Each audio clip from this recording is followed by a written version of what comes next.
face, I'm protective. My adrenaline spikes when I'm threatened. And if you stay in my way, I'm aggressive. Cause when there's no exit, I'll kill when I'm desperate. You can say that I'm nothing, but you don't love me, no you don't love me. I'll be rising above it. Can you count on me, can you count on me?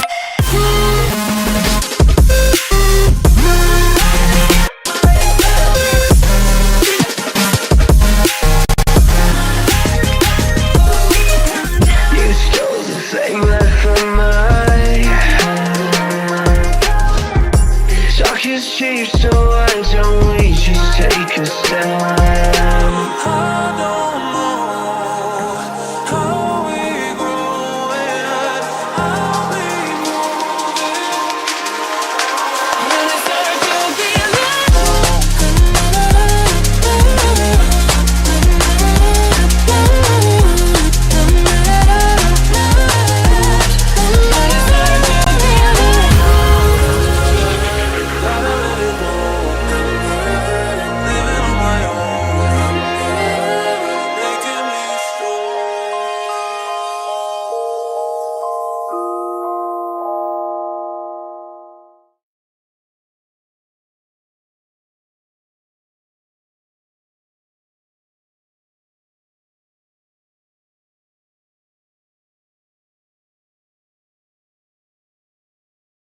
Bem-vindo a todos e a todas, meu nome é Gustavo, eu sou o seu host do Nasdaq Tech Drive e hoje a gente tem um lançamento histórico, o primeiro voo de certificação do veículo Vulcan. Tá sendo o primeiro, hoje vai ser o primeiro voo dele.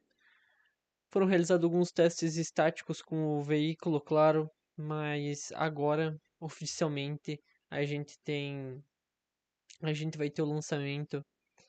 O foguete Vulcan, diferente de outros tipos de veículo, ele tem os seus propelentes baseados em oxigênio líquido e hidrogênio líquido.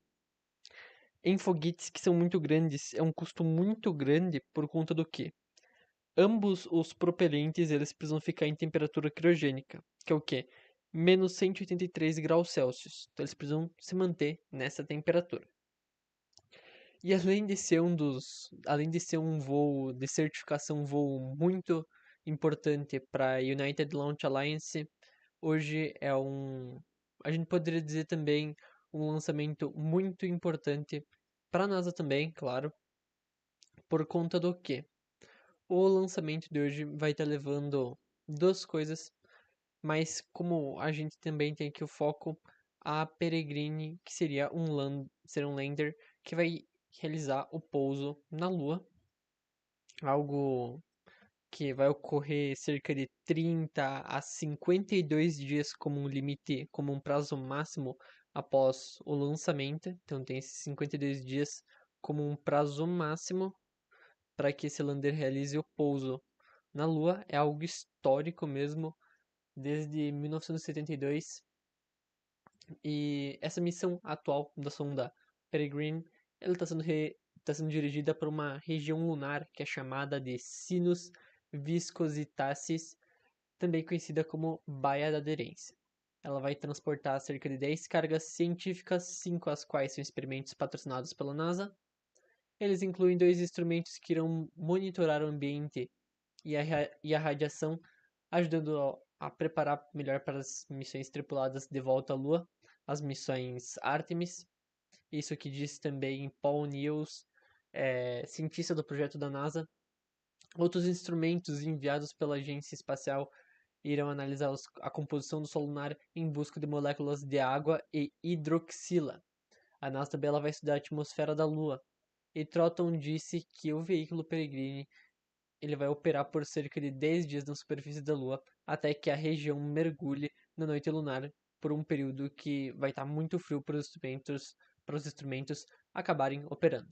O obstáculo mais difícil de superar durante a jornada da Astrobotic, observou ele também, foi convencer as pessoas de que uma empresa sediada em Pittsburgh com menos de 300 pessoas era capaz de criar um tipo de módulo lunar.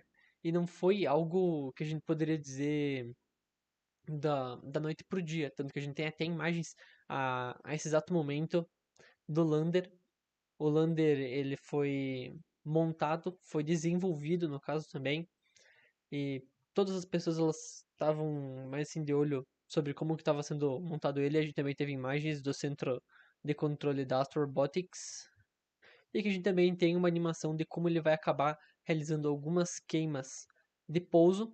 A gente consegue ver diversos sistemas de reação atuando. E o que acontece também, algumas queimas que ele vai acabar realizando para diminuir aquela órbita para daí preparar o veículo para o pouso.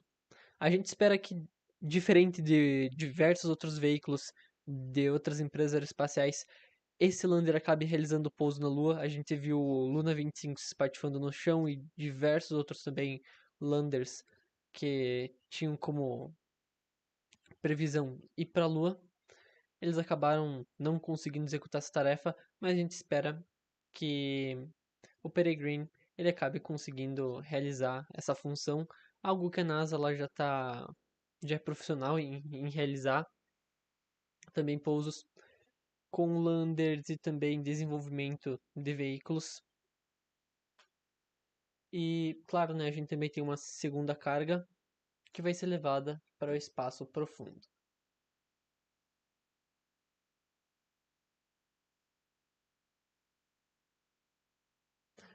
O lançamento de hoje ele tem uma previsão de decolagem aí pelas 4 horas e 18 minutos segundo o horário de Brasília. Então esse seria mais ou menos assim o horário estimado do lançamento. Então 4 horas e 18 minutos segundo o horário de Brasília. Esse lançamento tão esperado. O foguete Vulcan, no seu estágio central, ele tem dois motores BE-4 desenvolvidos pela Blue Origin, também que vão ser operados em algumas variantes do New Glenn, vão ser desenvolvido, vai ser operado com praticamente todas as variantes do New Glenn também. Com esse motor, que para quem não sabe, o New Glenn vai ser o novo veículo da Blue Origin, que aí sim agora a Blue Origin ela vai acabar realizando voos suborbitais. É claro, vai demorar, claro. Eles não conseguiram colocar nenhuma pena em órbita ainda, mas é algo que a empresa não pode dizer que está bem atrasada quanto a isso. Mas esses motores foram desenvolvidos pela Blue Origin, a Blue Origin que tem como um dono, o mesmo dono da Amazon e que também da Twitch, onde a gente também está transmitindo hoje. O Jeff Bezos também em outras missões, como a gente teve as missões agora com o Neil Shepard que voltaram, ele também falou, a gente viu até algumas imagens, ele estava muito feliz que a licença mesmo do Neil Shepard, ela foi renovada de certa forma, por conta de que teve alguns problemas com o Neil Shepard e depois a FAA investigou o que aconteceu com o veículo, a Blue Origin também acabou investigando o que tinha acontecido com ele, e no final eles descobriram qual era a falha, corrigiram, e daí um voo também de validação foi realizado pela Blue Origin, e o lançamento ocorreu como esperado. E esse motor desenvolvido pela Blue Origin vai ser usado no lançamento de hoje, junto com outros dois CRB, que seriam Solid Rocket Boosters, que seriam boosters laterais de propelente sólido. Eles ficam na lateral do estágio central. Não são boosters muito grandes, então se a gente for ver as imagens, eles são bem pequenininhos, mas que ajudam bastante no horário do lançamento. Se eu não me engano, são cerca de 6 a 8 boosters que o foguete Vulcan é capaz de carregar. Esse está sendo o primeiro voo do Vulcan, então depois de um ano que a gente poderia dizer um ano não muito produtivo, o ano passado para o ULA, a gente espera que eles voltem esse ano com tudo, agora já inaugurando seu novo veículo, o veículo Vulcan, e levando também nessa primeira missão de certificação uma carga preciosa que seria um lander que tem como destino a Lua. Então não é qualquer lançamento que vai para a Lua, e uma carga muito importante, e eu digo que a NASA colocou muito, não seria muito peso, mas seria uma grande responsabilidade na mão do pessoal da ULA.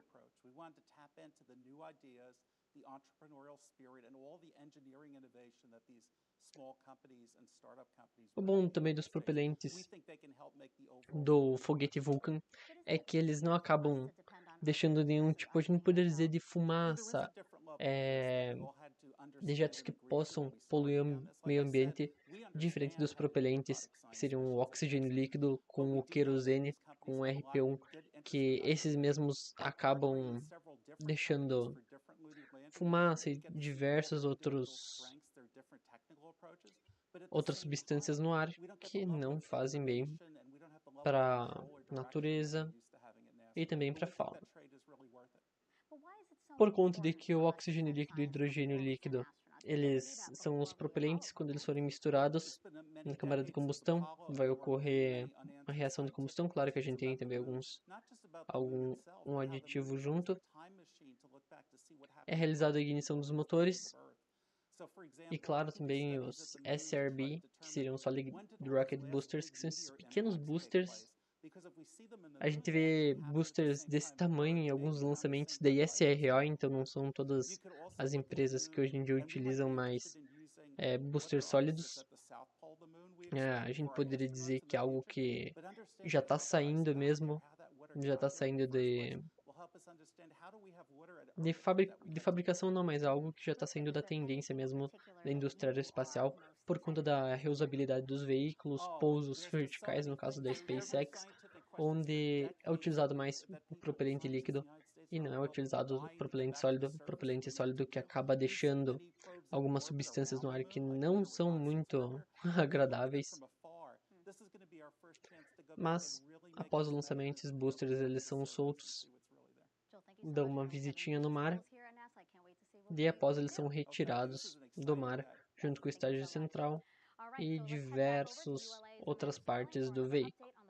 A gente espera que esse voo de validação ele ocorra como esperado. Agora são 3 horas e 42 minutos da manhã. Eles seguram 7 minutos em holding para realizar algumas verificações antes do lançamento. Então é possível que em dentro de uns 10 a 20 minutos a gente consiga ouvir até o Go No Go, que será o momento em que é realizado uma checagem em todos os sistemas para ver se os sistemas estão favoráveis para o lançamento, que surpreende como uma primeira tentativa do ano que está ocorrendo como esperado. A gente espera que esse lançamento ocorra como esperado, não dê nenhuma falha. Em nenhum momento o veículo se apresentou com algum problema, o que é algo muito bom.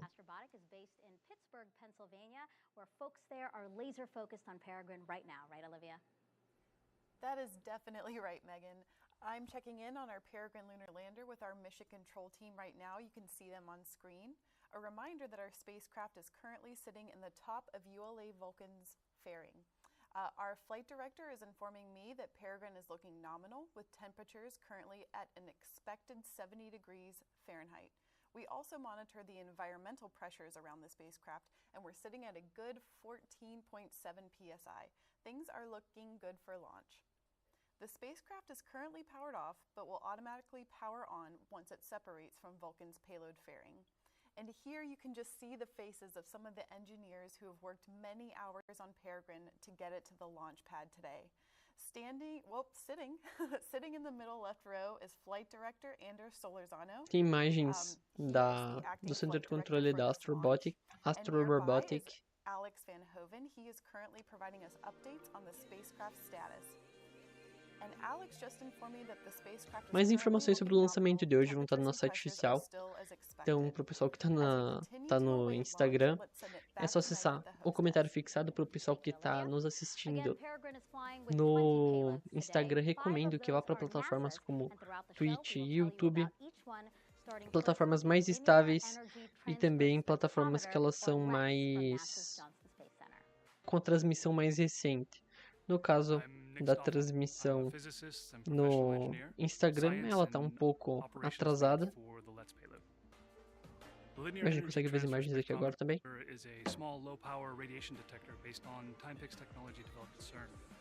It's similar to devices that we've flown on ISS and Artemis.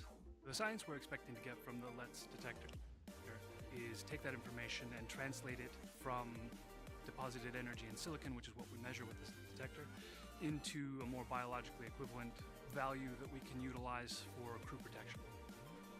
One of the key pieces, I think, that if we can capture would be outstanding is getting data from a radiation event, a solar storm on the moon, while crew are not there.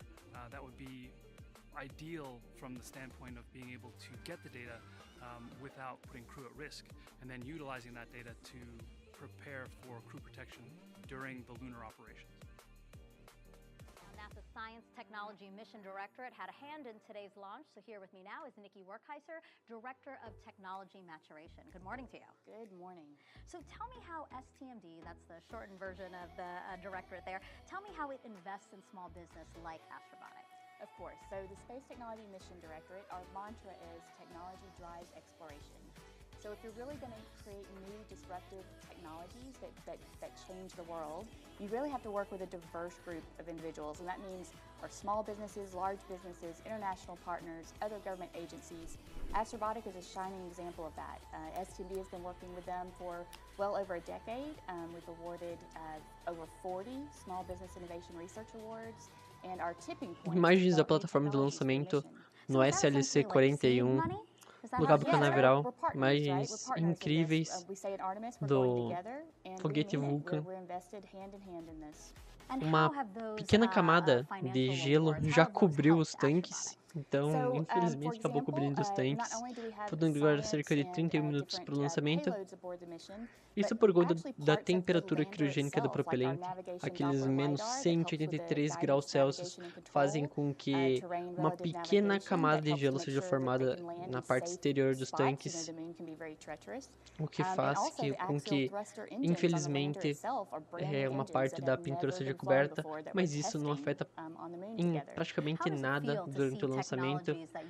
E durante o lançamento a gente vai ver o veículo após com a ignição dos motores, grande parte desse gelo caindo. Uma grande curiosidade é que propelente líquido, que é o oxigênio líquido com RP, um oxigênio líquido com hidrogênio líquido, hidrazina, essas misturas entre ambos, claro que tem as classes bem certinhas. O propelente líquido, segundo até algo que alguns astronautas da NASA também falaram, e também o que o Marcos Pontes falou, o propelente líquido, foguetes com propelente líquido acabam tremendo menos durante o horário de decolagem do que veículos com propelente sólido. Então, foguetes com propelente sólido, eles acabam tremendo muito mais do que os veículos com propelente líquido.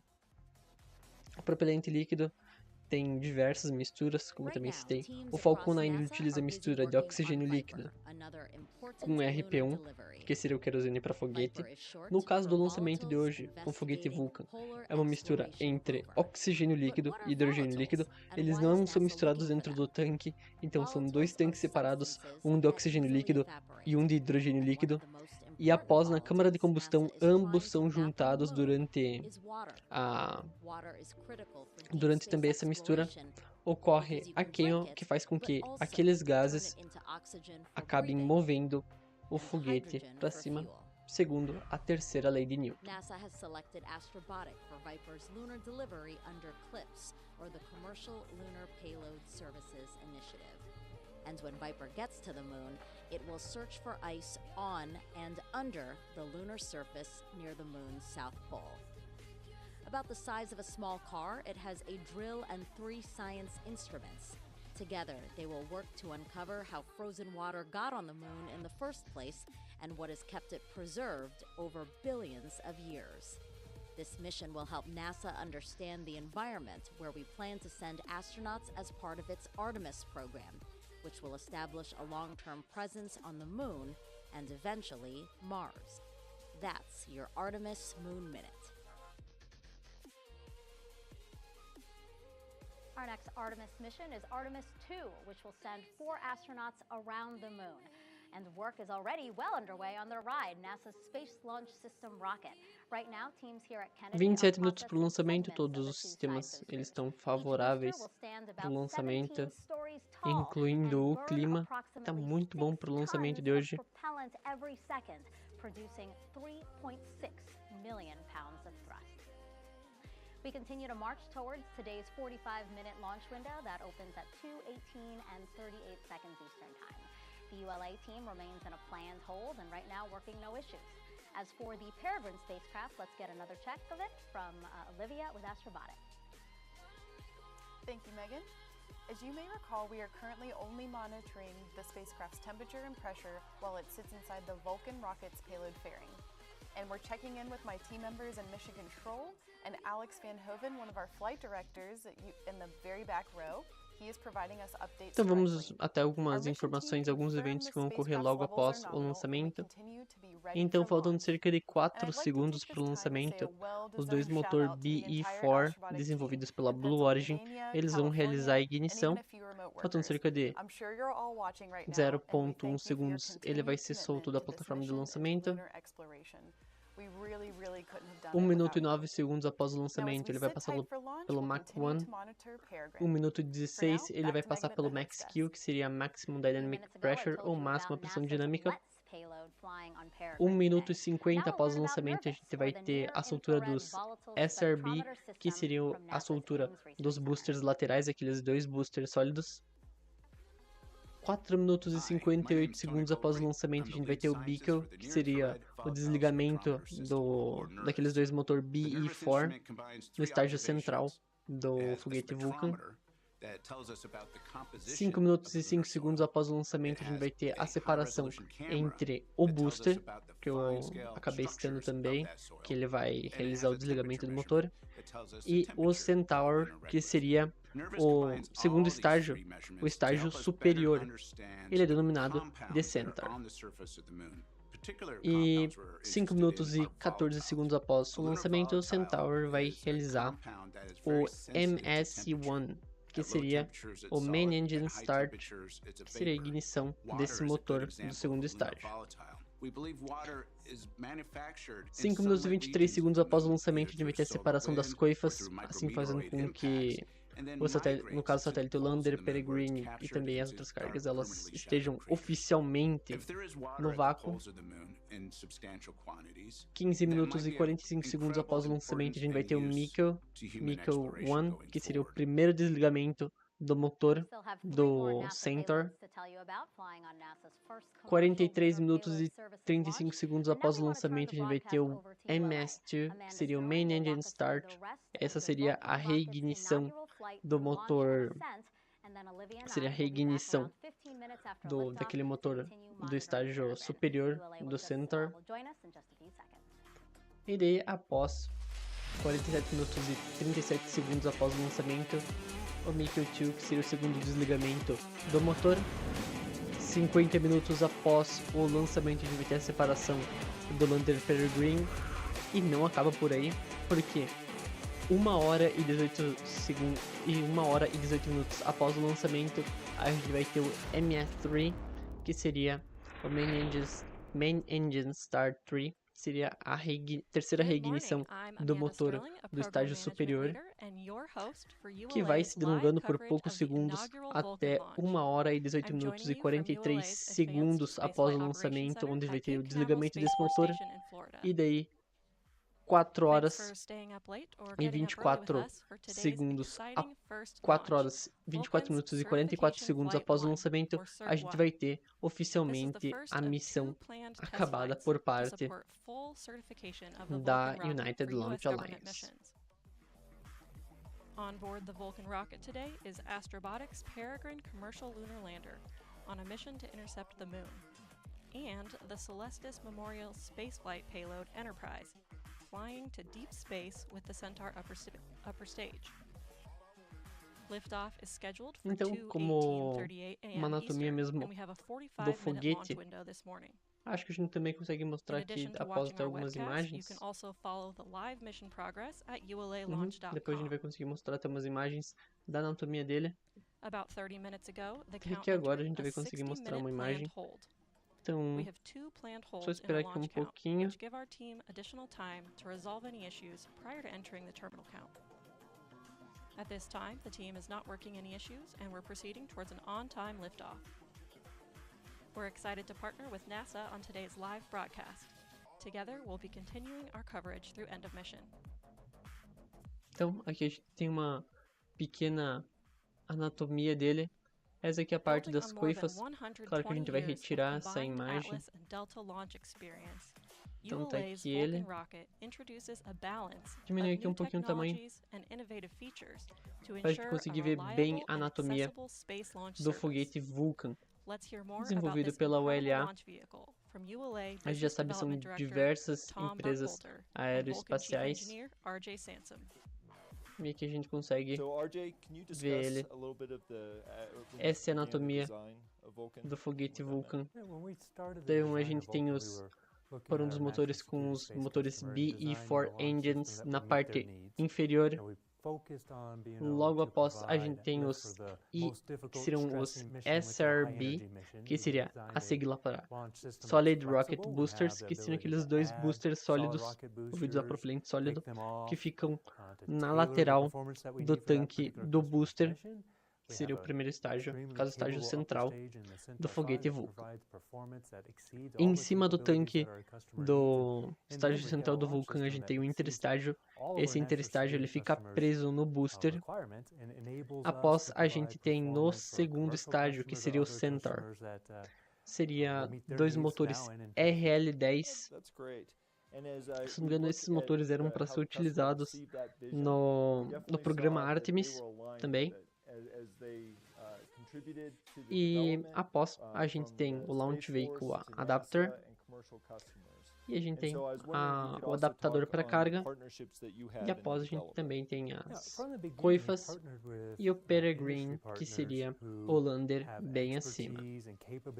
Relembrando que esse veículo não realizou nenhum lançamento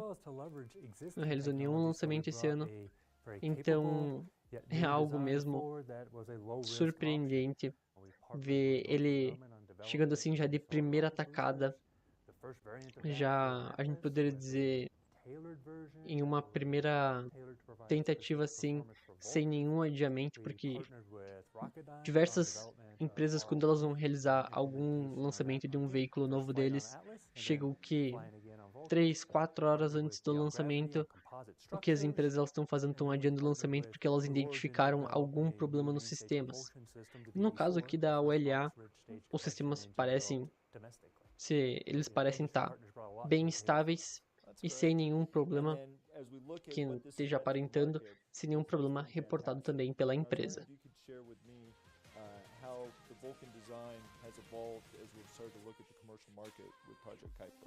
We had a really capable launch system to start with, and as we looked at the commercial market and the focus on LEO, we decided that a small change to our design, a small change to the upper stage would Imagens do Centaur, a gente conseguiu ver não totalmente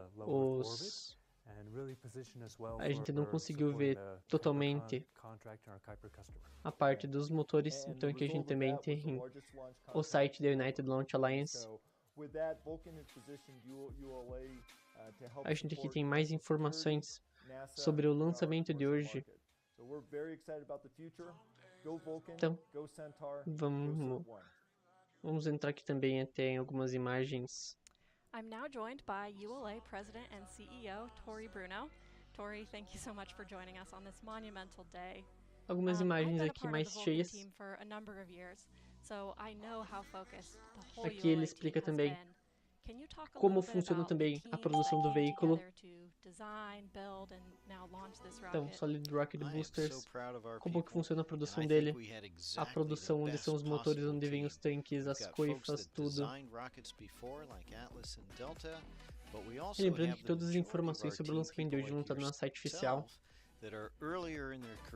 Que a gente tem mais imagens de como vai ser na prática o horário de decolagem, o horário de separação dos estágios e também o horário em que a carga ela for separada. Então o que acontece para que não tenha risco center voltar para a Terra, o que eles acabam realizando uma queima que vai se distanciar bem da Terra, vai criar uma órbita em torno do Sol, assim fazendo com que oficialmente a gente não tenha uma chance grande do veículo acabar retornando à Terra. Em algumas missões Apollo, uma missão Apollo, a gente conseguiu ver um veículo retornando para a Terra. Agora não vou lembrar qual foi a missão Apollo. Foi bem peculiar, por quê? Porque a NASA não estava esperando isso, então não era algo que eles estavam esperando. Felizmente, a gente poderia dizer, felizmente não teve nenhum problema felizmente não teve nenhum problema com o veículo, que é algo muito bom. Go Vulcan. Thank you. Felizmente não teve nenhum problema com o veículo, dele acaba voltando assim pra Terra e caindo em algum local que não tava com, como que a gente poderia dizer, algum local que tava preparado mesmo.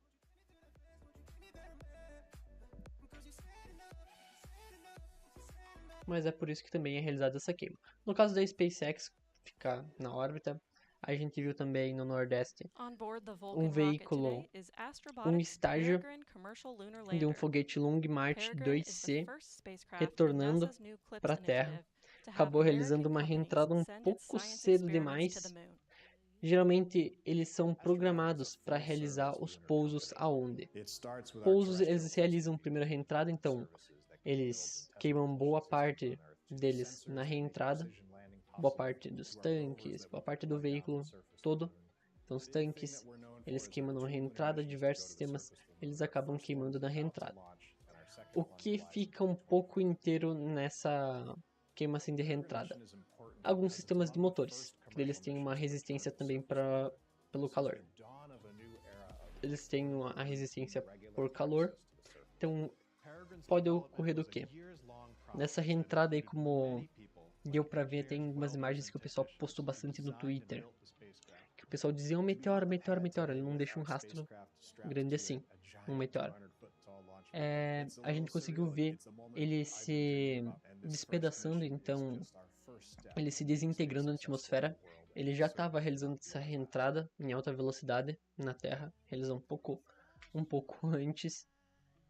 Felizmente não caiu em cima de ninguém, não caiu em alguma área habitada, mas o que acontece é que foi um susto, né? Imagina, você olha para o céu e você vê uma imagem de um foguete se desintegrando, mas você não sabe que o veículo está se desintegrando. Então é algo, de certa forma, bem assustador para o pessoal que não sabe, que não conhece, porque o pessoal ficou, não, meteoro, meteoro. E daí até um pessoal ficou bastante assustado com isso, mas no final teve essa suspeita mesmo que foi um foguete Long March 2C lançado em agosto de 2018.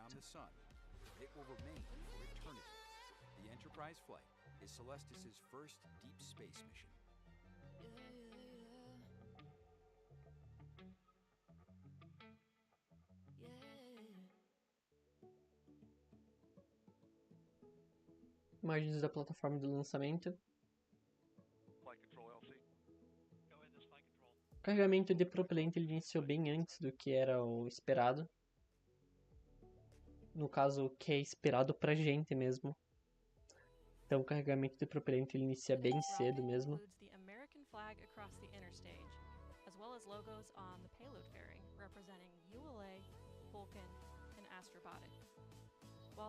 Conseguimos ver também algumas válvulas abertas. The CERT-1 flight test marks ULA's 159th launch. Let's learn more about this innovative new rocket. Designed by ULA's engineering team and built by our skilled technicians, the Vulcan rocket, once fully stacked, stands 202 feet and weighs nearly 1.5 million pounds fully fueled. Vulcan's first stage is built using lightweight, machined and bump-pressed orthogrid aluminum panels to form the liquid propellant tanks. Once formed, tanks are joined together using circumferential friction stir welding before heading to the paint booth. Prior to mating to the booster, the BE-4 engines are individually hot-fired. the base of the rocket is the Vulcan booster, powered by twin BE-4 engines. For additional thrust at liftoff, solid rocket boosters, or SRBs, are attached to the rocket. Atop the booster is ULA's ultra-thin stainless steel Centaur upper stage, powered by two RL-10C engines. Spacecraft are encapsulated inside a protected 5.4-meter diameter payload fairing. With production complete, the rocket travels from the ULA factory in Alabama to the launch site in Cape Canaveral on ULA's rocket ship. Once in Florida, ULA's launch operations team begins a series of events leading to today's countdown. The process begins by lifting the 109-foot booster onto the newly constructed Vulcan Launch Platform, or VLP. For missions requiring additional thrust at liftoff, SRBs are attached to the side of the booster. Then, following interstage mate, the Centaur upper stage is transported to the VIF and lifted into position. Lastly, the encapsulated payload fairing is lifted and mated to the Vulcan rocket. Once fully assembled, the launch countdown begins, with moving the rocket from the VIF to the pad. Riding atop the VLP, Vulcan's trip to the pad is about 1/3 of a mile. Weighing in at approximately 2 million pounds, the VLP supports the rocket and contains air conditioning, electrical, and commodities lines. Throughout the 20-minute trip, a support van leads the move, followed by the payload van, providing communication with the spacecraft, while the ground van provides support to the rocket. Trackmobiles at the rear power the nearly 3 million pound convoy, which also includes an environmental control system, providing air conditioning to the payload and rocket, as well as a backup generator. With the rocket on the pad, the launch team transitions to fueling and other final preparations.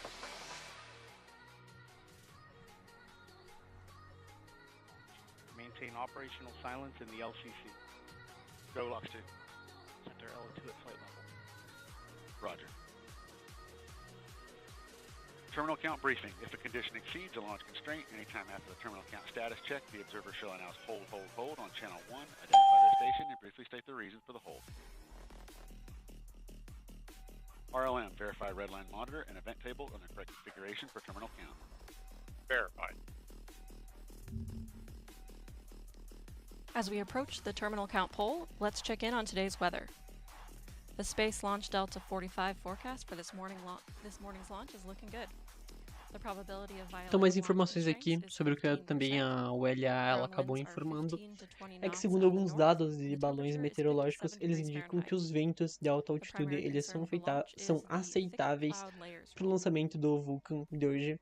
E o computador de voo do foguete está sendo carregado com os melhores parâmetros de direção com base nas condições acima. Então, a gente tem um clima favorável e diversos sistemas do Vulcan favoráveis para o lançamento. Nenhum sistema a esse exato momento foi identificado que esteja com algum problema ou que esteja infavorável para o lançamento. Relembrando que também a gente vai ter o resfriamento dos motores, faltando agora cerca de 9 minutos para o lançamento.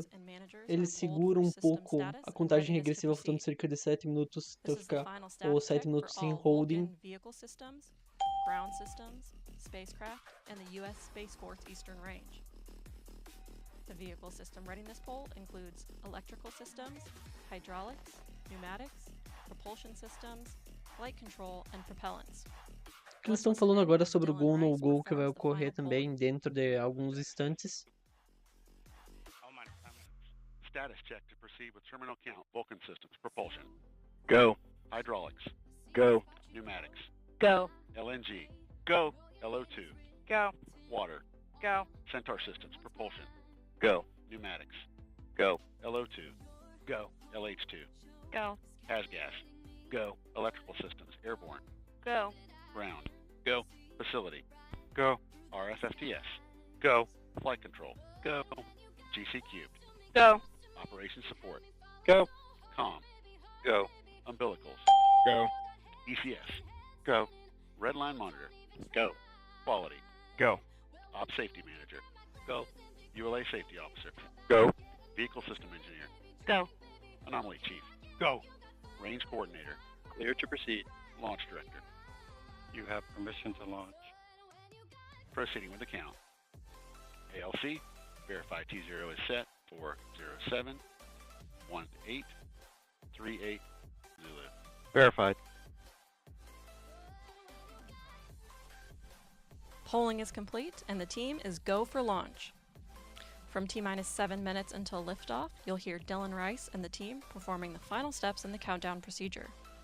Então, ótimas Several critical notícias, activities occur in the final segundo minutes alguns before sistemas launch, e including também verifying as fuel equipes, tank levels and pressures in the o booster foguete and Vulcan Centaur, ele and está armor favorável light para o termination lançamento, system. então todas as pesquisas elas foram T-minus 1 concluídas, minute, membros da range equipe do operations lançamento, commander especialistas confirms the em range is in a engenharia e green liderança, condition eles to votaram launch.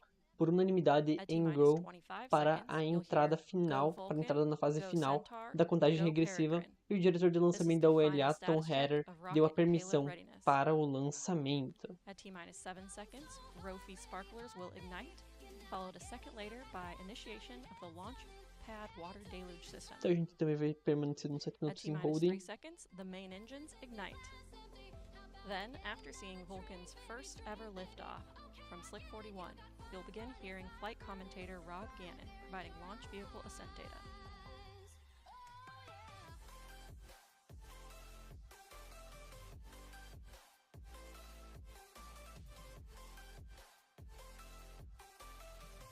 Após a contagem regressiva, ela vai ser checada. Algo normal, então a gente não tem nenhum adiamento quanto a isso agora. Todos os parâmetros, todas as abordagens, elas estão sendo realizadas de forma normal. Todos os sistemas estão favoráveis para o lançamento, tanto também o clima.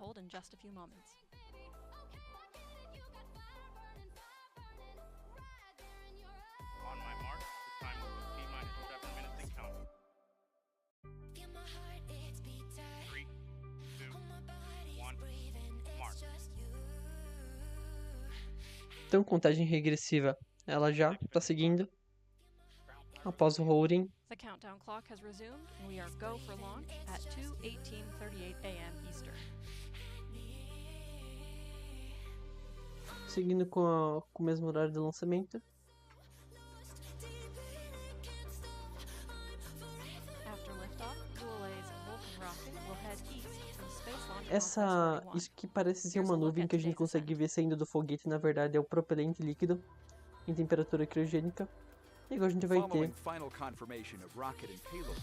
uma simulação durante o lançamento. Produce more than 1.7 million pounds of thrust to lift ULA's Vulcan rocket away from Cape Canaveral's Space Launch Complex 41. Shortly after liftoff, the rocket begins a pitchover to attain the proper flight path while minimizing the dynamic pressure it experiences during flight. Vulcan then reaches Mach 1, the speed of sound. With the ability to add 2, 4, or 6 solid rocket boosters, or SRBs, Vulcan can be precisely configured to take any mission to space, from low Earth orbit to Pluto and beyond. These boosters augment the rocket's total thrust at liftoff, adding approximately 460,000 pounds of thrust per SRB. With their propellant expired approximately 90 seconds into ascent, the SRBs burn out, followed by jettison. Jettison time is variable, occurring between 100 and 150 seconds after liftoff, depending on mission requirements. Vulcan's guidance system then activates to steer towards the precise target in space. First stage flight continues as the rocket crosses the Kármán line, entering space. With the majority of propellant expended as Vulcan fights against the force of gravity, the BE-4 engines shut down, and the booster stage separates. With the rocket now weighing less than 10% of what it did at liftoff, dual RL-10C engines on ULA's Centaur upper stage ignite. Spacecraft are encapsulated inside a 5.4-meter diameter payload fairing, which provides a protective environment during ascent. Following Centaur engine ignition, the payload fairing is jettisoned. With the first burn complete, the Centaur engine shuts down for a coast phase. Centaur flies a short, medium, or long coast, which is determined by launch day. Further into flight, Centaur ignites for a second burn, powering the vehicle into a translunar injection orbit. Following the second main engine cutoff, ULA Centaur places Astrobotic's Peregrine Lunar Lander into a highly elliptical orbit, more than 220,000 miles above Earth, where it will intercept the Moon. Following delivery of the Peregrine spacecraft, Centaur comes alive for a third and final burn to reach a heliocentric orbit around the Sun. Centaur completes the CERT-1 mission by carrying Celestis Memorial Spaceflight payload into deep space. Known as the Enterprise flight, this mission includes 234 flight capsules containing cremated remains, DNA samples, and messages of greetings from clients worldwide on an endless journey in interplanetary space beyond the Earth-Moon system to orbit the Sun forever.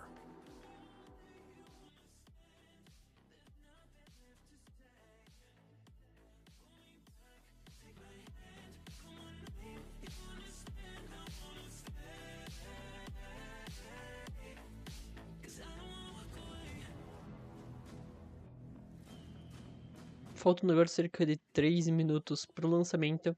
Isso que a gente consegue também ver que parecem ser nuvens saindo do foguete. Na verdade é o propelente líquido em temperatura criogênica. Então aquele propelente líquido que está já impróprio para uso, ele sai por essas válvulas. Esse propelente líquido mais antigo, ele é super importante no lançamento. Por quê? Porque é esse propelente que ele vai principalmente resfriar os tanques, fazendo com que o propelente que ele for chegar após, ele acabe se mantendo conservado por um tempo maior. O resfriamento dos motores ocorre também, algo parecido que a gente consegue ver. O resfriamento dos motores ocorre quando o oxigênio líquido ele passa pelas turbobombas dos motores, assim resfriando elas para o lançamento. Caso que elas não cheguem na temperatura esperada, o lançamento é adiado até essa temperatura chegar na temperatura adequada. 2 minutos agora para o lançamento.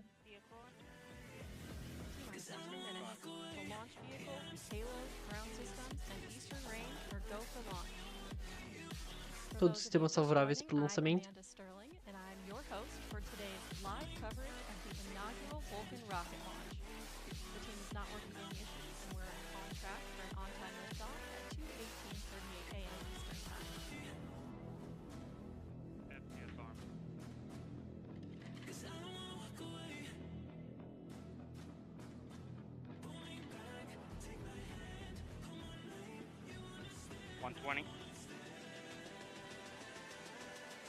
SCS count started.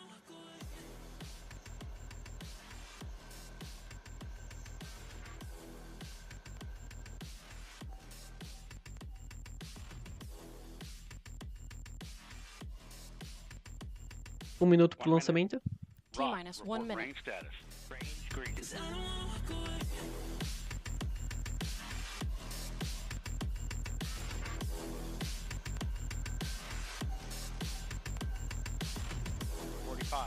Vulcan takes a step 3.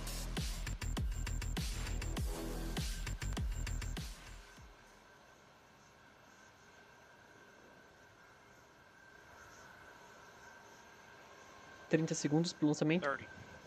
EE4 start box, go. 25 segundos para esse lançamento histórico. Status check.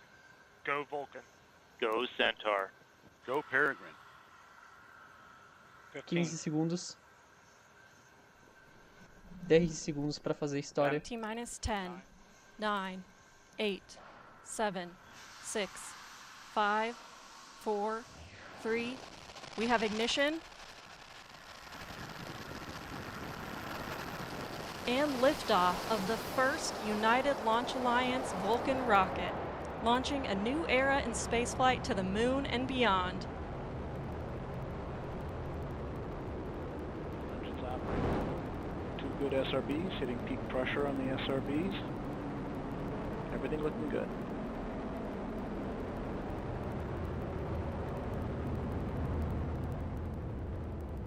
Que como primeira atacada da United Launch Alliance, primeiro lançamento realizado com sucesso no caso decolagem. We have good hydraulic pressure on both engines. Good chamber pressure on both engines. Everything looking good. Então diversos sistemas do veículo Vulcan, eles estão operando como esperado. Coming up on 60 seconds into the flight, everything looking good. Conseguimos ouvir também alguns sonic booms na plataforma do lançamento. Body rates look good, nice and smooth. And we've hit our first throttle point on the BE4s, everything looking good. And we have passed through Mach 1, we are now supersonic, coming up on max Q. Próximo evento max Q. Everything looking good, we're rolling off on the SRBs. And we have cutoff on the SRBs, coming up on jettison. Desligamento dos SRBs. Todo o propelente vai ser consumido. E próximo evento é essa altura deles. 15 seconds to SRB jet, BE4s continue to operate nominally. Seeing expected PU activity on the booster mains. Separação realizada com sucesso. Separation of both SRBs, everything looking good, BE4s continue to operate normally.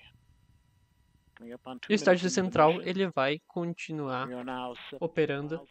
We just heard confirmation of solid rocket booster jettison.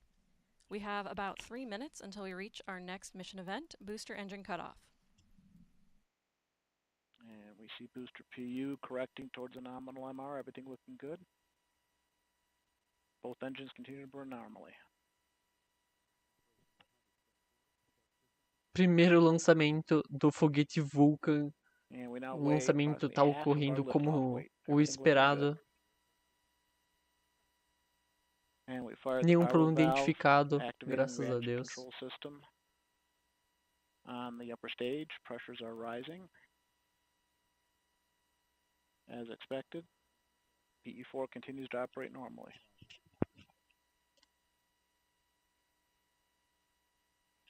Os motores continuam operando. Todos os sistemas seguem favoráveis. Apply down the center of the range track, everything looking good. 33 miles in altitude, 52 miles downrange, traveling at 4,000 miles per hour.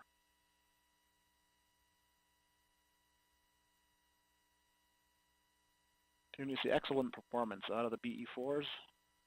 Chamber pressure nice and smooth.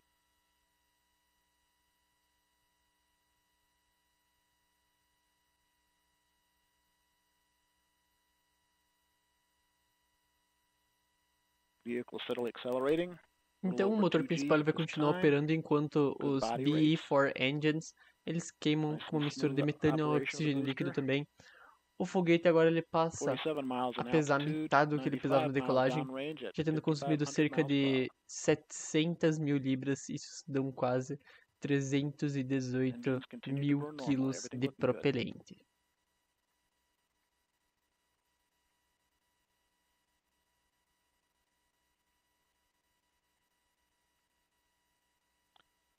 And the vehicle now weighs 1/4 of its liftoff weight as we pass through the Kármán line. Next mark event we're looking for is boost phase chill down on the Centaur main engines.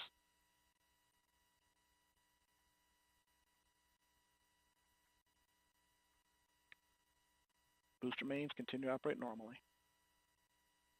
Os motores sendo desligados. And we've begun boost phase chill. Housing temps are dropping as Vão ser expected. desligados 4 minutos e 59 segundos após o lançamento.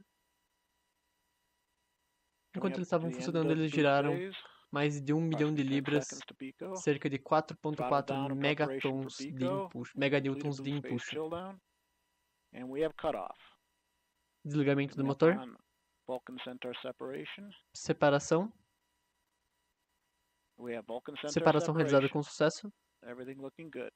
Coming up on the Centaur phase.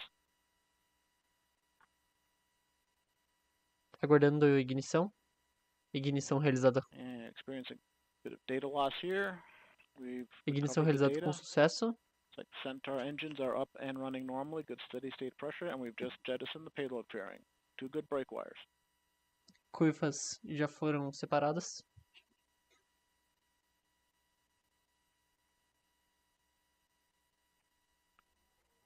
Good steady state operating levels on the Centaur mains. 2 good engines. Gone to open loop control on Centaur PU. This is Vulcan Mission Control at T plus 5 minutes 57 seconds. We just heard flight commentator Rob Gannon confirm the successful completion of the early phase of today's flight, and all systems continue to operate nominally. Our next event, main engine cutoff, will occur in about 10 minutes. While we wait, I'm joined by Amanda Bicchetti, ULA Director of Vehicle Upgrades. Amanda, thank you so much for joining us, and I know it's still early, but congratulations. Thank you. You as well. This is amazing. How did it feel to watch the Vulcan rocket lift off for the first time? Oh, just absolutely amazing. I didn't expect it to be the way it was. It just, my heart is still pounding. It was excellent, and just I'm so proud of all the work that the team did to get where we are today. Absolutely, and developing a new rocket is an enormous endeavor of which you were a huge part. Again, we're still early, but how do you imagine the whole Vulcan team is feeling right now? I feel like they have to be the same way, you know, smile ear to ear. I know the team is at all our sites, friends and family. They've been supporting us for many years to get to where we are, so I'm sure they are jumping up and down just like me. It's been amazing.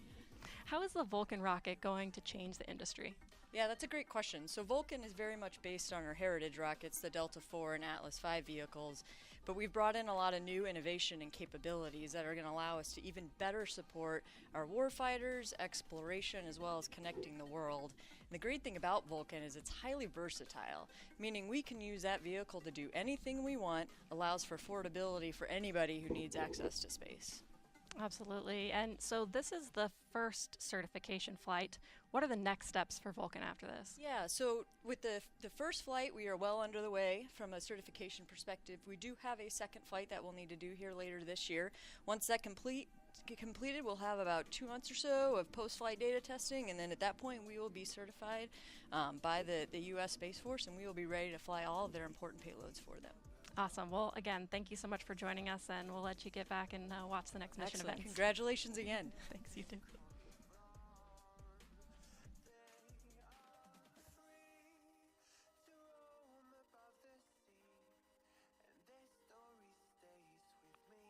Coming up on 500 seconds into the mission. Everything's looking good. Continuing to burn Centaur. Body weight's right as expected. Steady acceleration, just under half a G. We are now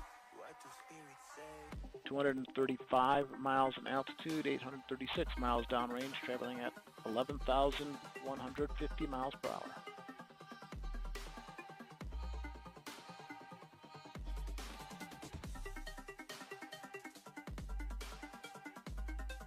Continue to see nominal performance from Centaur.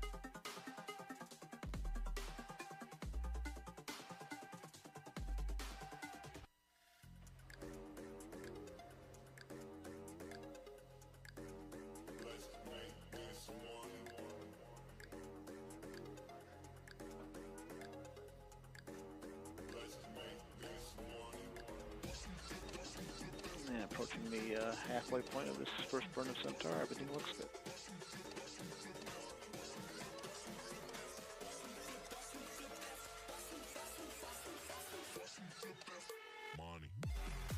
We're now 1,000 miles downrange, traveling at 11,500 miles per hour.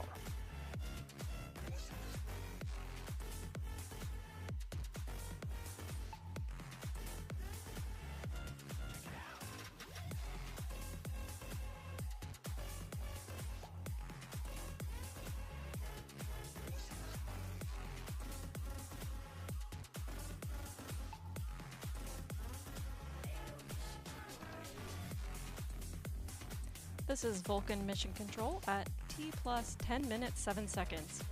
Our next event, main engine cutoff, will occur in about 5 minutes. While we wait, I'm joined by Eric Monda, part of ULA's mission design team. Eric, thanks for joining us. Hi, Amanda, thank you for having me. Of course. So we're still pretty early in this flight today, but can you tell us how the data's looking so far? Yeah, absolutely. So I just want to say that it was so exciting. I ran outside so I could watch this thing lift off, and that was so cool after so many years of development to watch this thing fly. That was fantastic. Absolutely, I bet. Yeah. So what is the data showing us so far? Yeah, absolutely. So I've had a very quick look. Obviously, we're very early in the flight still, but I've taken a look at the SRB performance as well as the booster performance so far, and everything looks just spot on, just perfect. Fortunately, we've had a lot of these systems on Atlas and Delta for a long time, and so we've had a lot of flight data to anchor our models, and everything is lining up just like we would expect. Awesome. Yeah. So a lot of the audience has seen us switch from this live view of the launch from our rocket cam to this animated representation of the vehicle in space. Can you talk a little bit about why we make that switch and how this visual is populated? Yeah, absolutely. So when we first lift off, we have a feed directly from the cameras that are on the rocket back to the launch site here. And so with that, we can get the video feed that we need in order to provide those images. As we get further downrange and we go over the horizon, we no longer have that direct link. And so we rely on NASA's teeter system to send telemetry from the vehicle back down to us on the ground. In that telemetry data, we get information like position and attitude and velocity, and so we use that to drive the animations you see here. Okay, so we're looking at real data, what's happening, it's just a graphic of it instead of the real thing. That's exactly right, yes. Awesome, that's really cool. So, today right now we're in the first of 3 Centaur burns. Can you talk a little bit about why we need 3 burns and how we use those 3 burns to complete our mission today? Yeah, absolutely. So the first burn performs our injection into low Earth orbit. Unfortunately, if we just continue that burn from that point in time, we wouldn't necessarily be aligned with where we need to be in order to get to the moon. So what we do after we get to low Earth orbit is we shut those engines down, we coast around until we get to the right spot to do that, and then we light those engines up again. When we do that and complete that burn, that will allow us to send the astrobotic Peregrine Lander onto the moon. So we shut those engines down again, we are ready to do that, and then start them up one more time in order to do the third burn. That's what's going to take Celestis' Enterprise mission out to deep space. So let's talk a little bit about where these things happen. We're going to go ahead and shut down the main engines on the Centaur when we get about halfway across the Atlantic Ocean, and then we're going to coast the rest of the way across the Atlantic Ocean, across Africa, and go ahead and start the engines up again when we get to Madagascar, and that's where we'll do the second burn. And then we coast again until we get about to Papua New Guinea. And when we get over Papua New Guinea, that's where we'll go ahead and do that third and final burn. Okay, so you mentioned a couple of these key milestones that are ahead of us. What can everyone expect to see as far as the timeline of these mission events as they continue watching today? Yeah, absolutely. So looking at the clock right now, looks like we've got about 2 minutes, a little over 2 minutes left here in the first burn of the upper stage.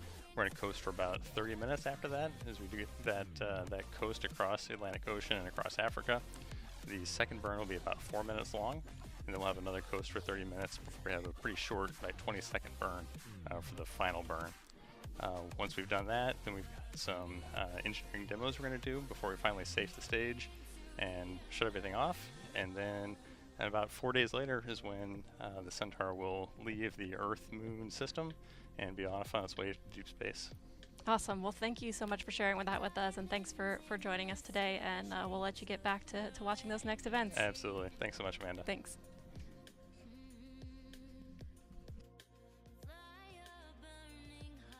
Relembrando que a separação da carga ela só vai ocorrer cerca de 50 minutos após o lançamento, e todos os sistemas do Centaur eles seguem favoráveis. Então todos os sistemas eles estão operando conforme a normalidade. E a queima ela vai ocorrendo da forma esperada, conforme também está saindo no cronograma. São cerca de 3 queimas para que... Então a gente tem agora faltando cerca de 1 minuto para o desligamento do motor RL10. São cerca de 3 queimas para fazer com que o Peregrine ele crie, com que ele tenha uma trajetória para a Lua. O que acontece é que após ele vai desacelerar quando estiver bem perto da Lua, sem criando uma órbita também. Uma das últimas queimas que a gente vai ter vai ser na órbita translunar.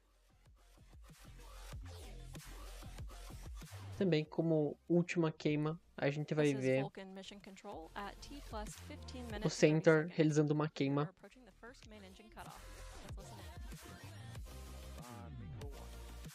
Então vamos ter o desligamento do motor em 2 segundos. Desligamento do motor.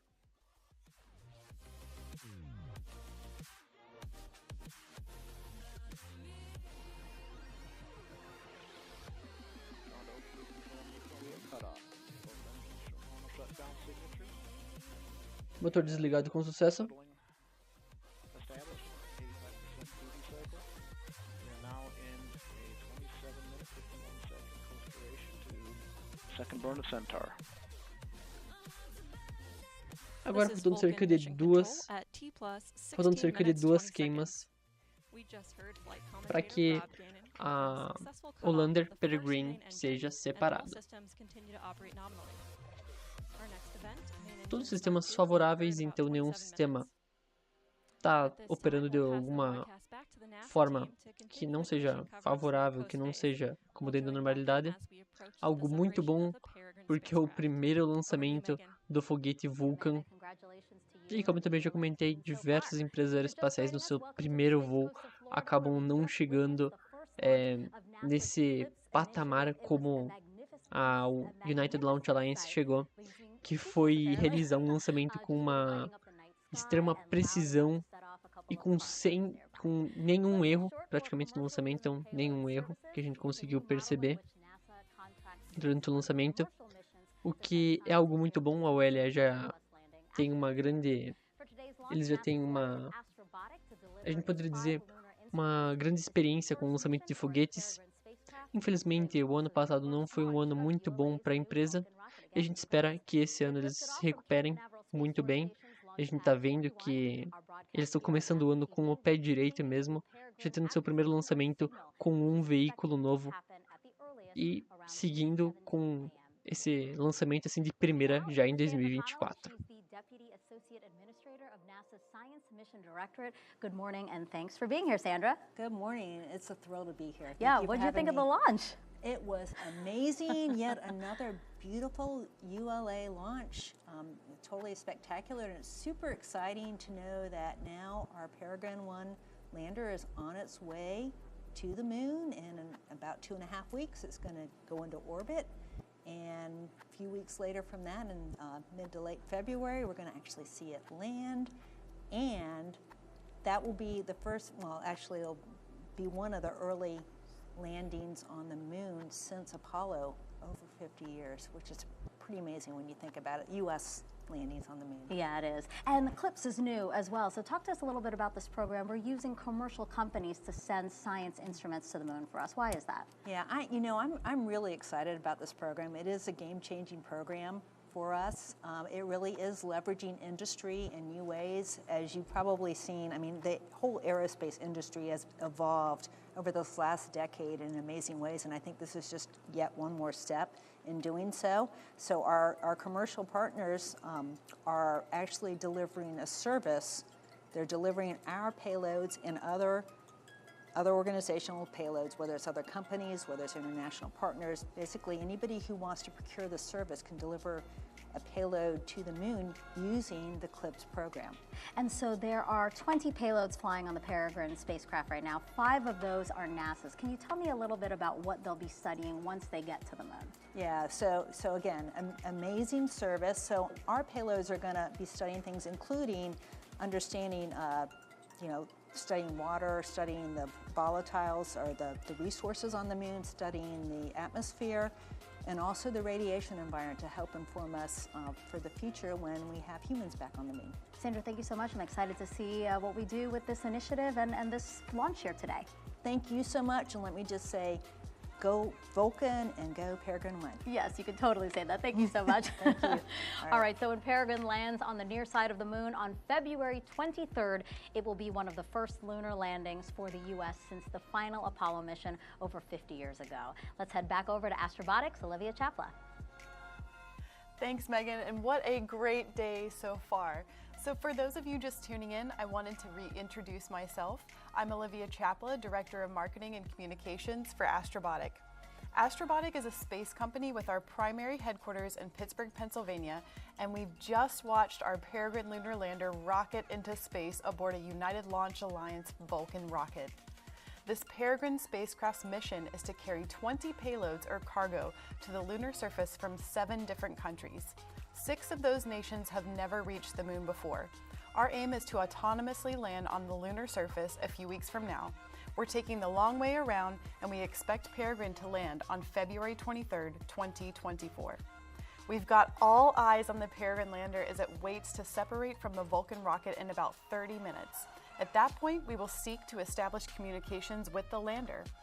And now we'll take a more in-depth look at Peregrine's full journey to the moon with an animation. Once ULA's Vulcan rocket launches, we will then know the exact day the Peregrine spacecraft will attempt a soft landing on the moon. The first landing attempt could be anywhere from 10 to 60 days from launch. Because this is Peregrine's first ever trip to the moon, our team is not taking a direct path. Peregrine will first complete one Earth orbit so the team can get critical data on the spacecraft and test maneuvers before executing a very critical milestone, entering lunar orbit. Peregrine will orbit the moon at 3 altitudes. The first orbit will last about 33 hours. Peregrine's second orbit can be up to 35 days. The spacecraft's third and final orbit around the moon will last 48 hours. Next up, Peregrine will attempt a soft landing on the lunar surface autonomously. The team will issue a landing sequence that will command the spacecraft to enter a descent orbit. About 15 kilometers from the lunar surface, an exciting powered descent begins. While we wait for the Peregrine spacecraft to separate from the Vulcan rocket and begin that exciting journey to the moon, I have Astrobotics founder and Chief Executive Officer, John Thornton. Hi there, John. I understand you are currently at ULA, just a stone's throw from where I am now, and we both just saw ULA's Vulcan rocket achieve liftoff with our very own Peregrine aboard. Tell me, after waiting for this moment for years, how are you feeling? It's a dream. This is the moment we've been waiting for 16 years, and I'm standing in mission control, and we just had a beautiful launch. Thank you, ULA. So excited. We are on our way to the moon. I can tell you and everyone else are in a really excited buzz today for sure. So tell me, what else do you think is the most important thing about our Peregrine mission today? So this is the beginning of the dawn of a new era for the surface of the moon and how we think about space. This is an opportunity for commercial payloads to fly to the surface of the moon on a regular routine basis. That means our nation. A reignição do motor ela só vai ser realizada cerca de 20 minutos após o momento de agora. Então daqui cerca de 20 minutos a gente vai ter a reignição do motor. Essa reignição ela vai ser realizada 43 minutos e 35 segundos após o lançamento. That's true. And what do you have to say to the Astrobotic team and to all of the payload customers who made today's mission possible? For 16 years, we've been pushing for this moment today. And along the way, we had a lot of hard challenges that we had to overcome, and a lot of people doubted us along the way. But our team and the people that supported us believed in the mission, and they created this beautiful moment that we're seeing today, working incredibly hard to make this possible. I can't thank the thousands of people between our team, our suppliers, our partners that have made this moment possible today. It's an unbelievable feat, and it is the culmination of all of everyone's effort coming together for this moment, believing in this possibility that a small company in Pittsburgh, of all places in this country, can lead America back to the surface of the moon. Thank you, John.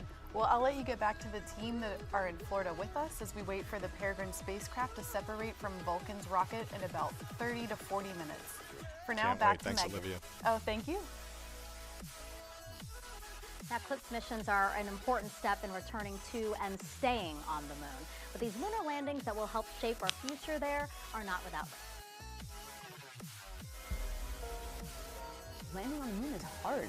We're going back. Under this Artemis program, we're going to be sending humans to the moon for the first time since Apollo. So ahead of humans, we want to get up as much science, exploration, and technology experiments as possible. So CLIPS starts facilitating a lot of the early science, the things we want to learn before we even send humans. CLIPS stands for Commercial Lunar Payload Services, CLPS. The services part is the key element. Ordinarily, when NASA delivers a payload to the surface of the moon, they do it with a commercial partner, but NASA controls the building of the vehicle. Now, we're buying the service of delivery of our lunar payloads to the surface of the moon. It is a delivery service, akin to a delivery service that you'd have here on Earth. NASA will provide payloads to a commercial company. They decide how to get it to the moon. They have to develop their own lander, but they also have to manage the entire end-to-end mission. It's meant to provide affordable, rapid, frequent access to the lunar surface through American companies. We're funding different companies. We have commercial companies that are competing to win task orders to deliver our payloads to the surface of the moon. One of the goals when we started CLIPS was to help establish a lunar economy. Somebody has to do it first, and then it becomes commercially available. Then they're able to crank them up. Then they're able to make it more affordable. And so the lunar surface is just the next frontier for a commercial environment. But we had to acknowledge up front, all the way through the highest levels of the agency's leadership, that some of them will fail. These missions may not be as successful as a traditional NASA mission. We have accepted the risk that going through this innovative approach with these commercial companies, that there could be some failures. Some of them are new companies. None of them have ever successfully landed on the surface of the moon. So they're going to learn lessons. We need to give our vendors the opportunity to learn. And so that'll help ultimately buy down our risk as these companies learn, okay, what does it take to actually build up the lunar lander, integrate payloads, get to the lunar surface and land safely. They've been able to demonstrate that they have very, very good technical depth and the ability to design and execute missions. We're willing to take more shots on goal. We aren't risking human lives. And in the big picture, if we're flying missions at 1/10 of the cost of a NASA mission, and we fail 2 of them, we still get 8 missions for that same price. Even with 1 or 2 or 3 failures, this is still a very economical proposition. It's a risk posture which is more risk tolerant than NASA is accustomed to. There's not a single one of these companies that's willing to bet their mission on a coin toss. Every one of them is doing what they can in order to have the most successful mission possible. But the important thing to realize is that risk tolerant does not mean risky. And the rewards are a long-term ability to get payloads to the moon inexpensively, frequently, and rapidly. We want science, so we can then put more of our resources on even more science, exploration, and technology payloads and get more of a return on investment when we get to the moon. CLIPS provides tremendous benefit across the scientific and economic communities. So there's a lot we'd like to learn about the moon to help human habitation and prepare us for missions to Mars and beyond. So the moon is the first step. And a lot has to happen before Peregrine lands safely on the moon. Astrobotics' Olivia Chaplow shows how they tested the spacecraft here on Earth and what the team will do during its journey in space. Peregrine has gone through quite a journey already and still has a long list of objectives to complete on its way to the moon. We've categorized these objectives into 5 stages, beginning with engineering it here on Earth. First, we built and tested a bolt-for-bolt engineering model of Peregrine. Based on our findings, we constructed the final spacecraft to send to the moon. Each iteration of Peregrine went through rigorous testing to ensure it will survive the harsh conditions of launch and space environments. Phase 2 objectives will begin when the spacecraft separates from the rocket. Once separated, Peregrine will power on and establish communications with Earth. At this stage, we'll receive telemetry informing us of the spacecraft's position, orientation, and general operational health. One of the first commands we send to the spacecraft will initiate thrusters to point Peregrine's solar panels at the sun to charge its battery. We are planning for all of these objectives to be completed today. Next, and off-camera, our Phase 3 objectives begin. These objectives include trajectory adjustment maneuvers in space before lunar orbit insertion. After lunar insertion, Peregrine will complete 3 orbits around the moon. Then, the last phase of the mission begins, lunar landing and operations. And for a closer look at landing, I'm joined now by Mike Hennessy, Educational Director of the Moonshot Museum in Pittsburgh. Good morning to you. Good morning. It's spectacular to be here today. Absolutely. We saw a launch, right? Yeah, and it was awesome. Yeah, absolutely. So talk to me about Peregrine and the spacecraft we have you on, because you know a lot about Peregrine and this mission. Why is that? Well, every day I've had a front row seat at Peregrine under construction. I work at the Moonshot Museum, and we share a wall of windows with Astrobotic. And better yet, I've seen kids with their faces pressed against the glass, knowing they're going to grow up to become that next generation of makers that take us to the moon. That's fantastic. And you also brought us some props here. So these are different parts, different materials that make up the multi-layer insulation. That's what goes around the spacecraft, right? Right. That's the thermal protective space blanket for the craft. spacecraft. And we have a number of different materials here. This is Astro Quartz. It's a woven ceramic fiber, very heat resistant. We've got aluminum, which is great for reflecting solar heat. And this is also aluminum. Glitters a little more like gold, but it's just aluminum that's been covered with a polymer called Kapton. And you can see it actually on our model here. We have the Peregrine Lander. Right here. This is the multi-layer insulation. Yeah, we've got the multi-layer insulation, and that's wrapping these fuel tanks, kind of like cosmic baked potatoes. And why do we need all these different materials? Well, the moon is a harsh environment, and it takes a lot of technical know-how to land there. There's no atmospheric blanket like we have on Earth. So we need a thermal space blanket to protect against wild temperature extremes, boiling hot days, freezing cold nights, several hundred degrees below zero, and Peregrine's been engineered to endure that. Okay, so now we know how it will be protected during landing. How will it land? What technologies are we using to make sure that it lands safely when you say that the moon isn't the easiest place to land on? Right, and that's my favorite part of the story because this robot is going to land itself. Because we have about a 2.5 second signal delay from the Earth to the moon and back. It's like having a self-driving car going to another world. We have a full suite of sensors, gyroscopes, Doppler, LiDAR, star trackers, and a really cool technology called Terrain Relative Navigation, or TRN. About 9 miles out, Peregrine will activate its camera, and as it's descending, and the camera's taking pictures, the computer will be playing kind of a high-speed game of flashcards. Comparing those pictures to 3D maps, and then Peregrine will have to make decisions in order to come to a landing.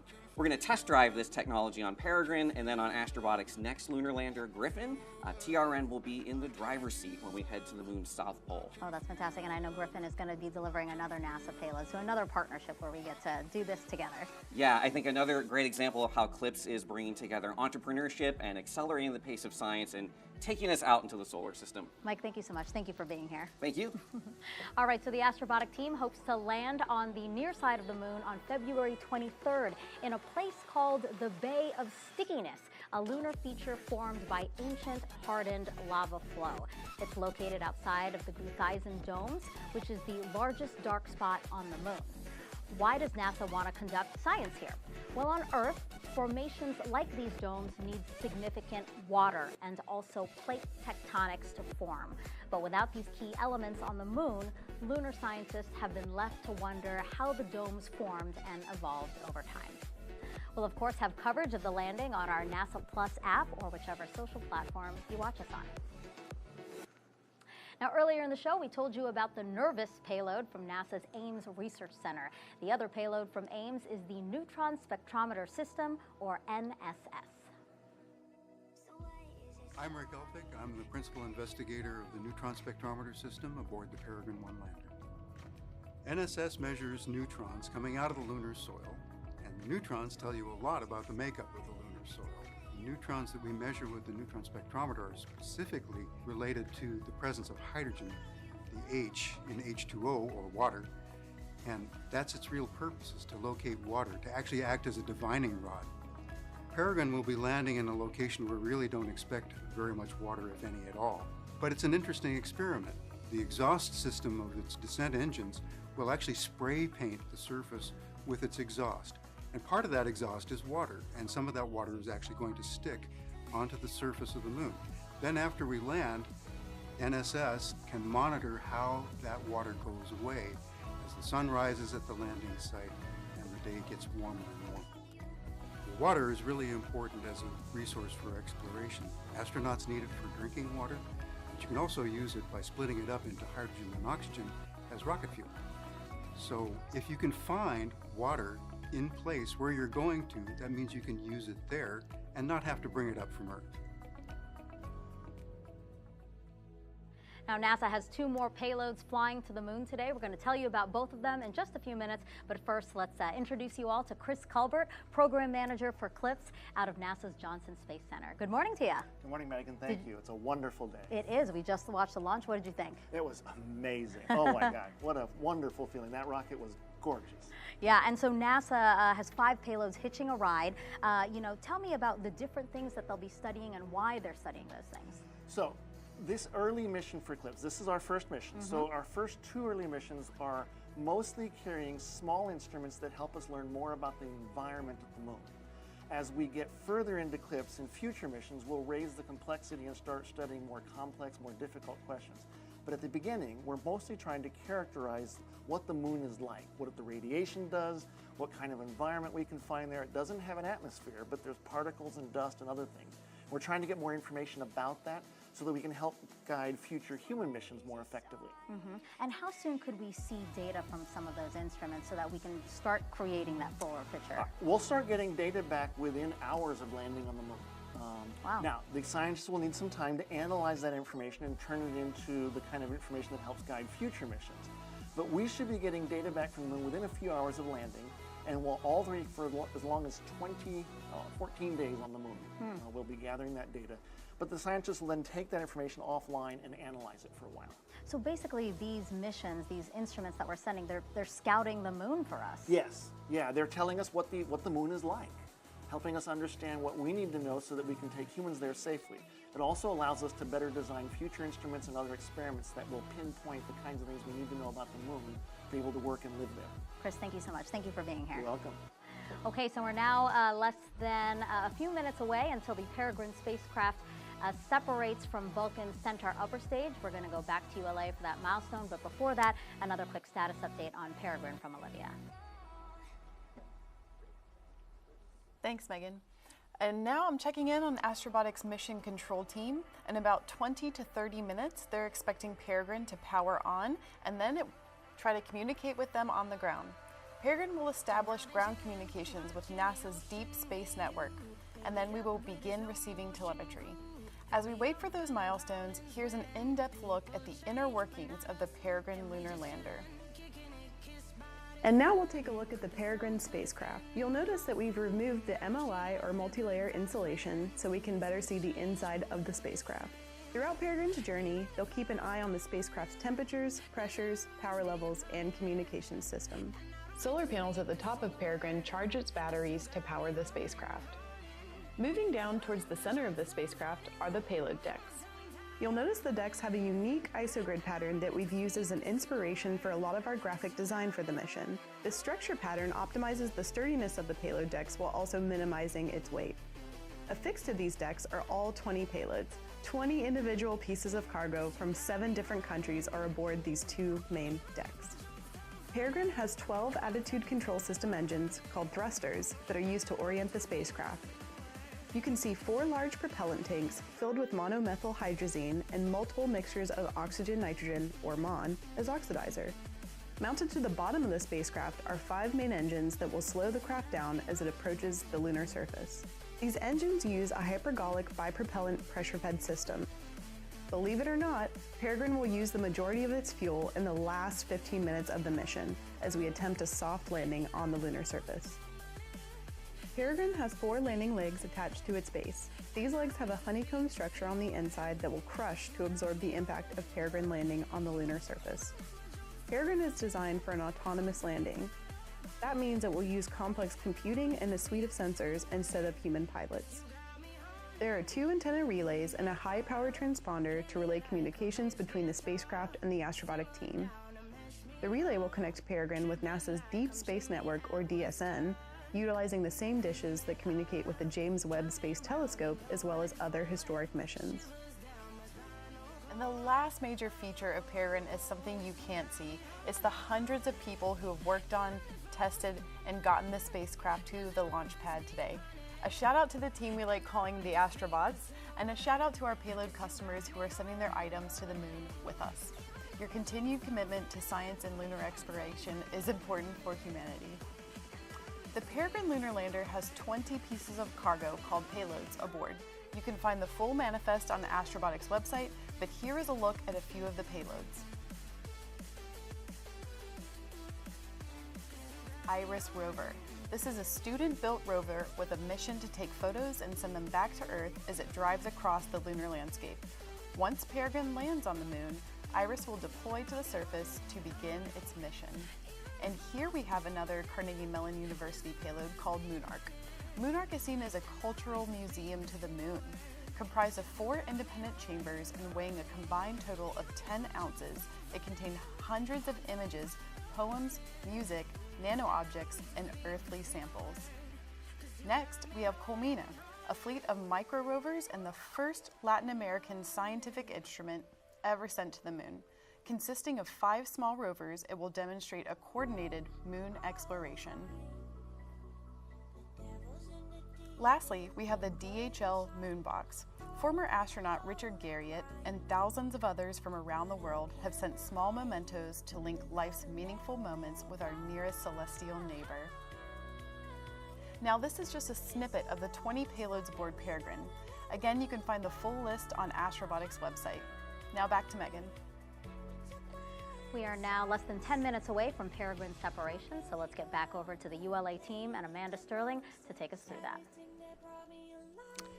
Thanks, Megan, and thanks to those of you who are still following mission progress of ULA's Vulcan CERT-1 flight. For those who are just tuning in, I'm Amanda Sterling, and I'm here at ULA's Advanced Spaceflight Operations Center at Cape Canaveral Space Force Station in Florida. ULA's inaugural Vulcan rocket lifted off on its first flight test at 2:18:38 a.m. Eastern, and all systems continue to operate nominally.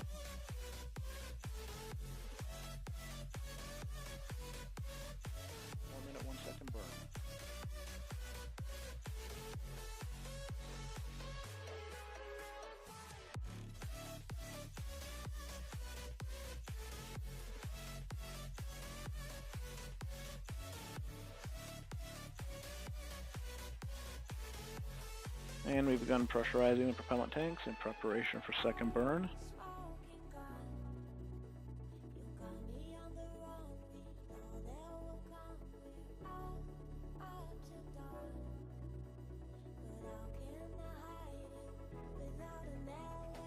Coming up on LH2 pre-start.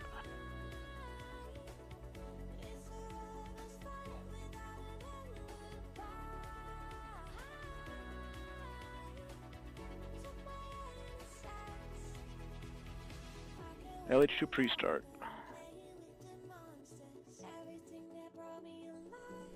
This is Vulcan Mission Control at T plus 43 minutes, 8 seconds. Coming up next is the second main engine start of ULA's Centaur upper stage. Let's listen in. Change to the start position, everything looking good.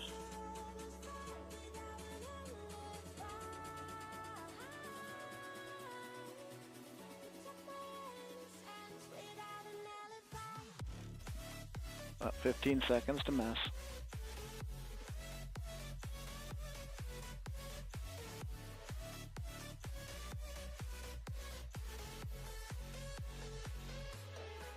We have ignition, full thrust, 2 good engines. Everything looking good.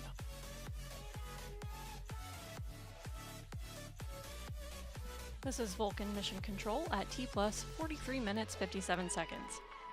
As we approach Peregrine separation, let's learn more about the first spacecraft to launch in NASA's new CLIPS initiative to have American companies send its science experiments to the moon. Astrobotic is a full-service lunar company. It starts with our terrestrial testing and development services that can build propulsion systems and test propulsion systems on Earth, to the sensors that make precision landing possible, to our rovers that will deploy down on the surface of the moon, to one day our power systems that will deploy on the moon and provide sustaining power for the infrastructure on the surface. Astrobotic is in all of those businesses, and we are in the business of making space accessible to the world, and the moon is just the beginning. The big thing that we're known for is our 2 lunar missions to go to the surface of the moon. Our first one is about to launch, and our second one flies in 2024. The Peregrine mission is important because it's among the first commercial missions to return to the surface of the moon. This is the first time as a nation going back since Apollo.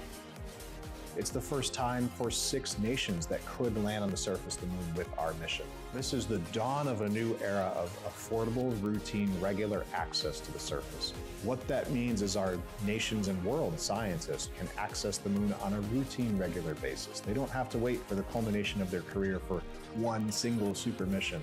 They can go back again and again and again. It's the beginnings of learning about the resources on the surface of the moon, and potentially one day turning those resources into something that we can use in space, and maybe one day return back here to Earth.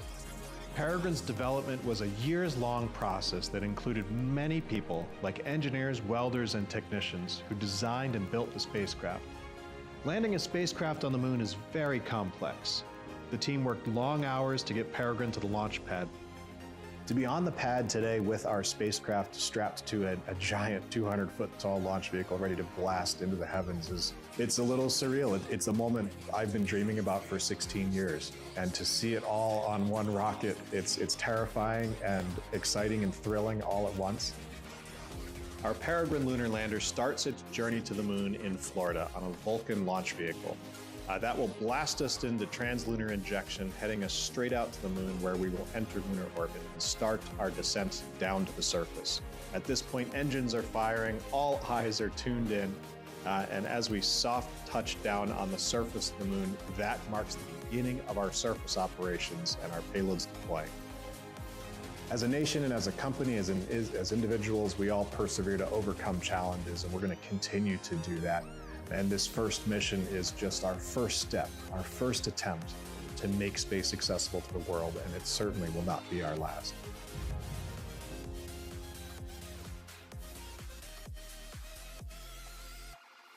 Pressures.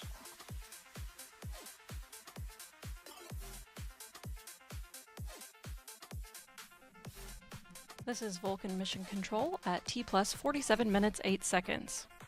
We're a few seconds from the second main engine cutoff. Here's Rob Gannon. 30 seconds to nominal MECO.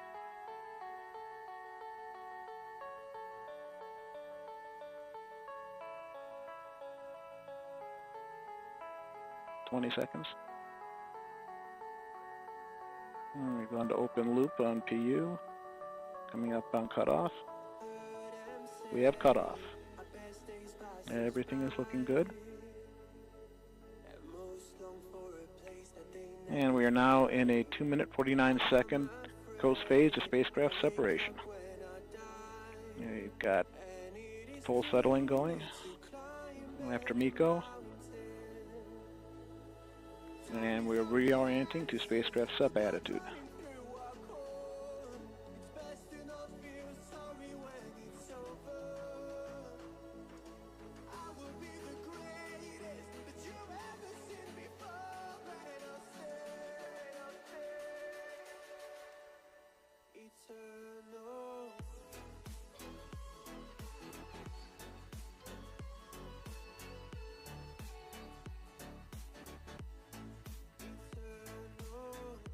And continue to maneuver to our MES 2 attitude.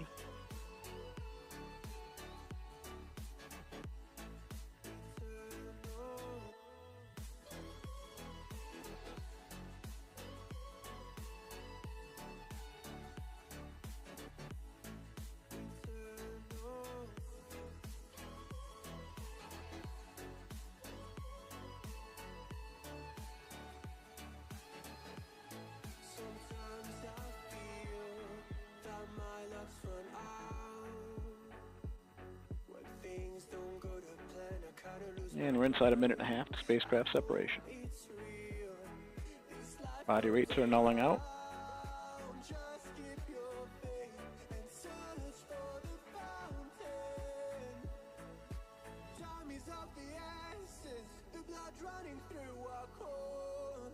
And this mission does call for a roll spin for spacecraft separation of 0.5 degree per second. We'll be starting that maneuver shortly.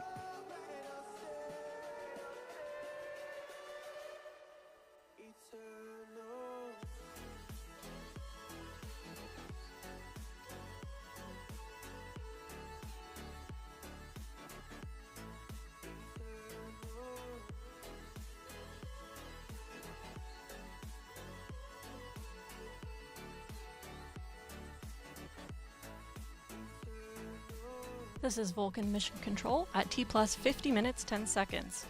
Vulcan has executed all mission events expected, and we are now approaching delivery of the Astrobotic Peregrine Commercial Lunar Lander into a highly elliptical orbit, more than 220,000 miles above Earth, to intercept the Moon. Let's return to flight commentator Rob Gannon as we approach separation.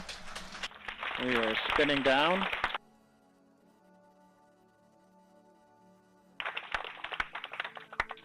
And we are now in a 28-minute coast period to third burn of Centaur.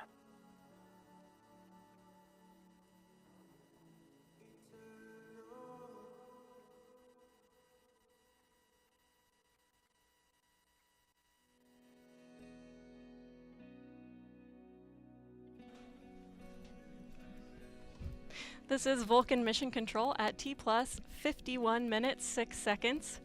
We just heard confirmation of Peregrine spacecraft separation. I'm now back with ULA President and CEO Tori Bruno. Tori, our first Vulcan rocket just delivered its first payload to orbit. How are you feeling? Yeehaw!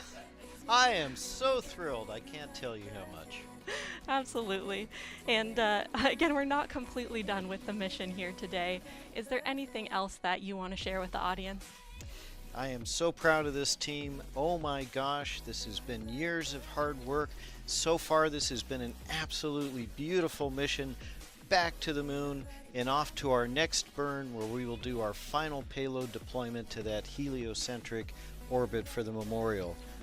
Our team has done such a good job. Bravo Zulu to everyone. This is just, it's hard to describe. Yeah, absolutely. I feel that too. So again, thank you so much for joining us on our show. Congratulations, and we'll let you get back to finish the rest of the mission. Congratulations to you. Give me a hug. All right.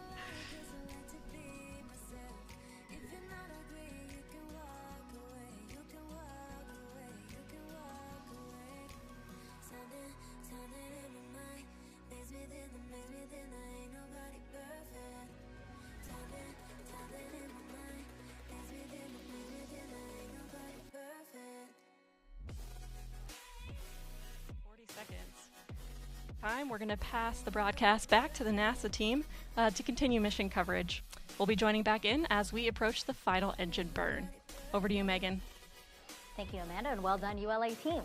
So throughout the broadcast, we have been telling you about the 5 NASA payloads that are flying on this mission. We've shown you in depth 3 of them, and now we have the final 2. So NASA's Goddard Space Flight Center has 2 payloads aboard today's flight, and one of those is the Peregrine Ion Trap Mass Spectrometer, aka PITMAS. Its job is to understand the release and movement of lunar surface volatiles like water. My name is Barbara Cohen. I am the principal investigator, or the lead of the science team, for the Peregrine Ion Trap Mass Spectrometer. PITMAS, the instrument I work on, is going to inform our understanding of the volatile cycle on the moon. That is water, carbon dioxide, methane, all sorts of fun molecules that we want to measure on the surface of the moon and in the lunar exosphere. So we are trying to learn about the water at the poles by going back to where it comes from, to the solar wind and micrometeorites that are coming in now, and understanding how much is there now, how much could be there in the future, how much was there in the past. We're interested in that atmosphere and what it's made out of, and that's what PITMAS will monitor. The reason it's so important to measure the lunar exosphere is because that is a process that's happening today that includes all of the things we're interested in for human exploration. Our Artemis program is going to the South Pole because there are resources there. If you don't have to bring your water with you, if you can use the water that's there, that saves you a lot of mass going up with your astronauts. And the 5th and final NASA payload we want to show you is the Laser Retroreflector, or LRA. It's a unique type of mirror used to measure distance, and this is why it's so critical for future missions. My name is Xiaolei Sang. I'm a LiDAR instrument scientist and also work on other laser instruments. The instrument is a laser retroreflector arrays. It's a small retroreflectors mounted on a shell, on aluminum shell, support shell. It retroreflects laser light back to where it came from. The purpose is to, number one, to have a fiducial marker, a precise fiducial marker on the lander so that we know exactly where that is on the lunar surface. It serves as a landmark for future missions if you want to go back and land it there. When you shine laser on it and it reflects right back at you, so it doesn't matter which way you're looking at it, and so that will help us to range from orbit to the lander as it passes overhead. All right, it's now been about 55 minutes since Vulcan and Peregrine lifted off from the space coast of Florida. Let's get back to Olivia and the Astrobotic team as they work to confirm acquisition of signal with their spacecraft. Thanks, Megan. As you saw, we just got confirmation that the Peregrine spacecraft separated from the Vulcan rocket, and now we are waiting to establish a space-to-ground communications connection. We expect for this to take a few more minutes.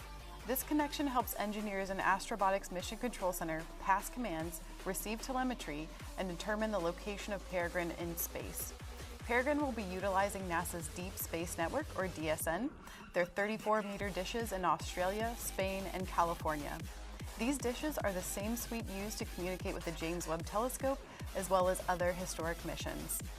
So our flight director on console, Alex Van Hoven, will be calling out what is happening in Astrobotic's Mission Control Center.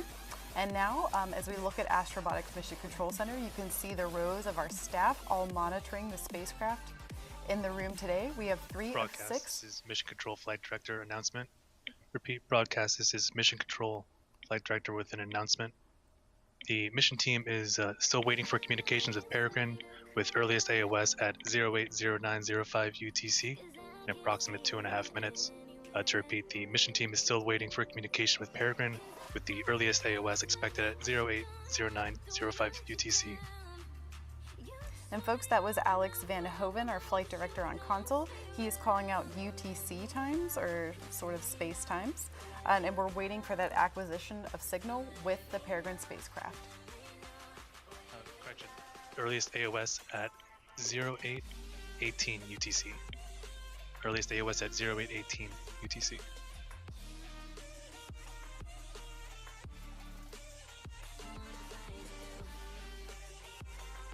Now you can almost see Alex Van Hoven in the back row, right below the eye in Astrobotic. You can kind of see his head. Maybe he'll stand up for us at least one time, we'll see. He's very focused and busy.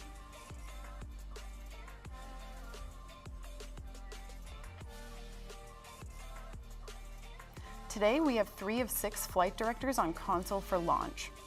Once we establish communications with Peregrine and the spacecraft officially begins its journey towards the moon, the flight directors will work in shifts so there is always one present in mission control. I would ask them to all give a wave, but they're definitely laser focused on their screens, checking up on the spacecraft.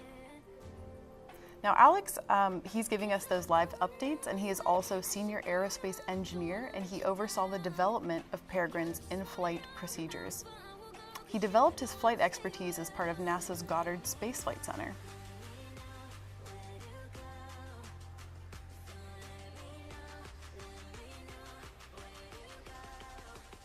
Broadcast Mission Control Flight Director announcement. I repeat, broadcast Mission Control Flight Director announcement. At this time, Astrobotic has confirmed that we have established communications with Peregrine, and we are now receiving live telemetry. I repeat, we have just established communications with DSN and can confirm that we are receiving telemetry from the satellite.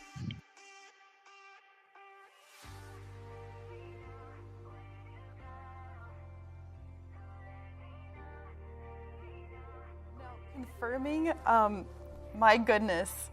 We have received signal with the Peregrine spacecraft, and we are communicating it with it here on Earth. You just heard it from Alex. The team will begin sending commands to Peregrine to continue its journey to the lunar surface. What an incredible day.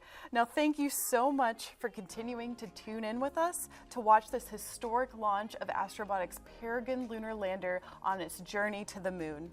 I'm Olivia Chapla with Astrobotic, and it is such a happy day for Astrobotic.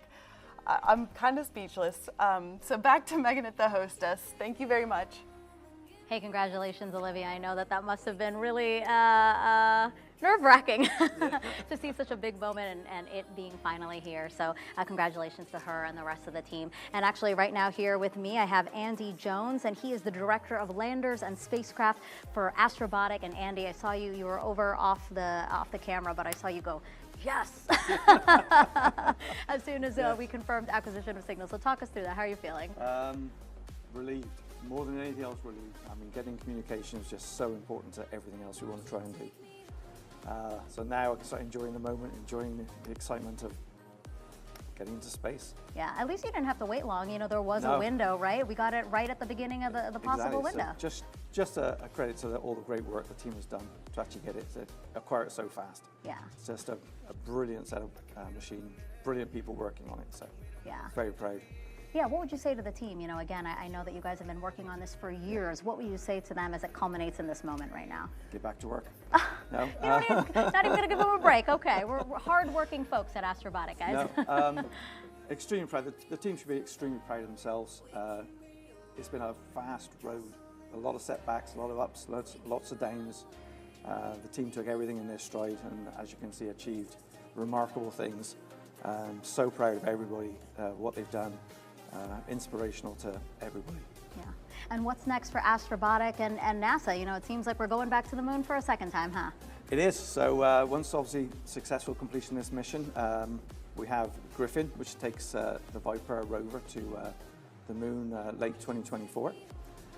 Following that, we have as early as 2026, a tipping point where we do a demonstration of power transmission across the lunar surface.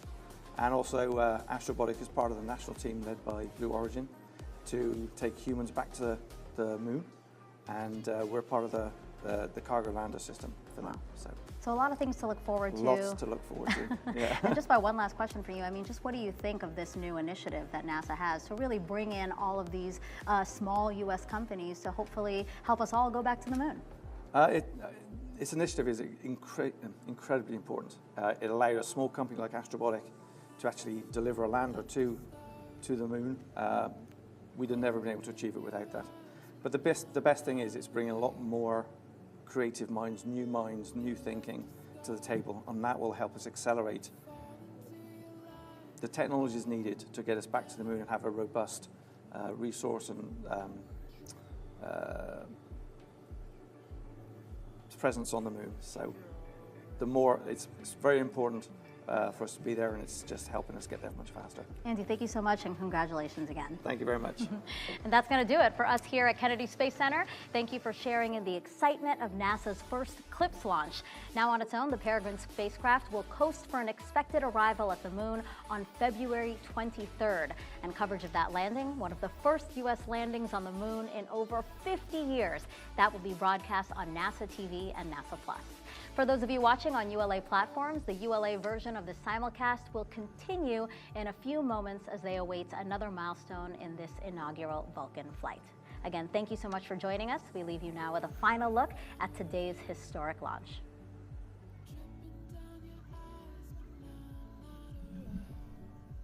T-minus 10, 9, 8, 7, 6, 5, 4, 3. We have ignition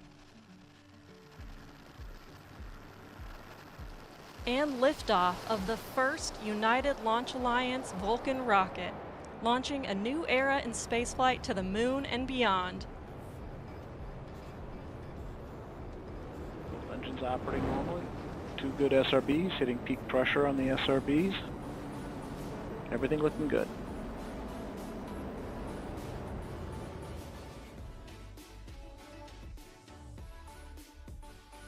Thanks again, Megan, and thank you to everyone who's still following our mission progress of ULA's Vulcan CERT-1 flight.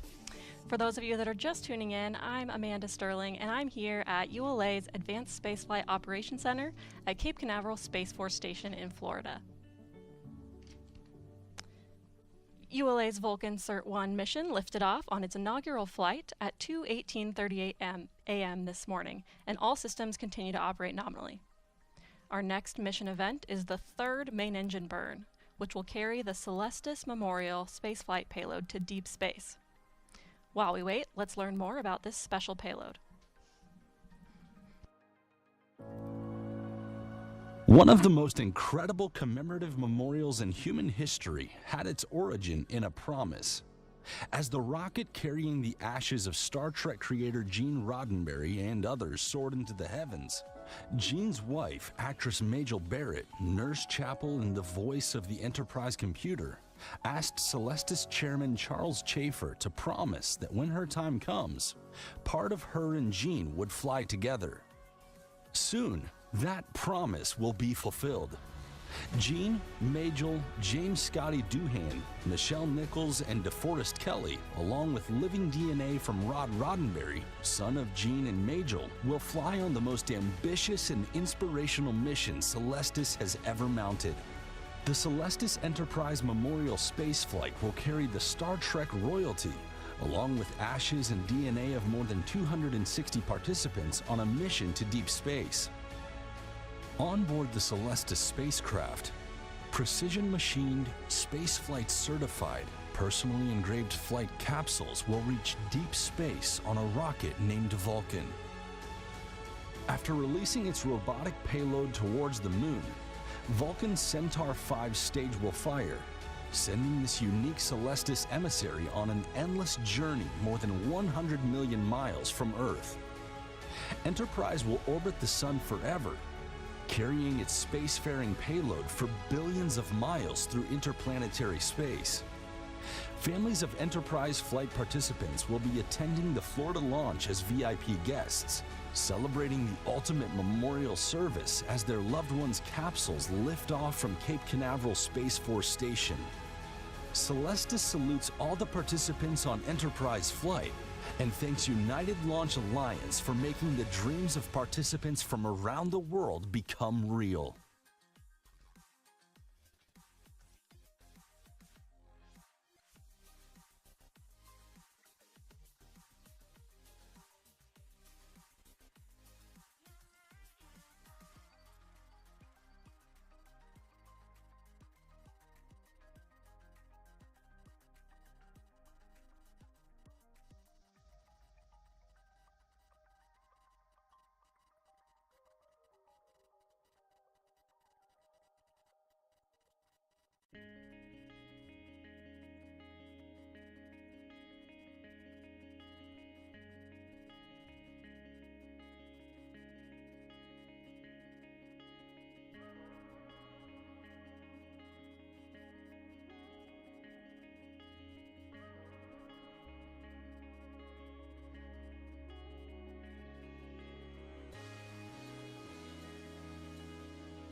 This is Vulcan Mission Control at T plus 1 hour, 8 minutes.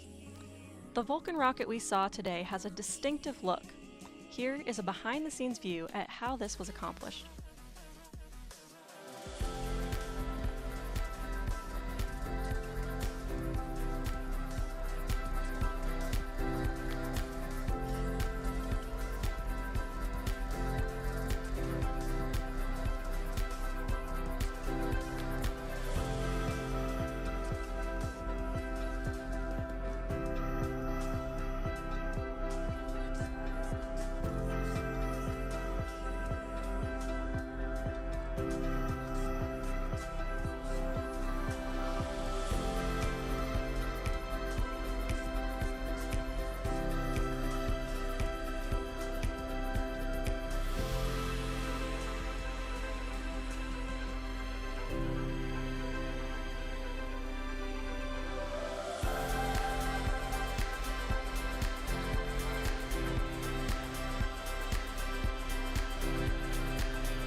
This is Vulcan Mission Control at T plus 1 hour 11 minutes. ULA's production campus in Decatur, Alabama recently underwent significant changes to accommodate increased manufacturing capability. Let's take a look at the progress made in 2023.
This is Vulcan Mission Control at T plus 1 hour 15 minutes. Along with meeting numerous milestones towards the first launch of the Vulcan rocket, ULA continued to launch Atlas and Delta rockets this year. Let's take a look back at those liftoffs.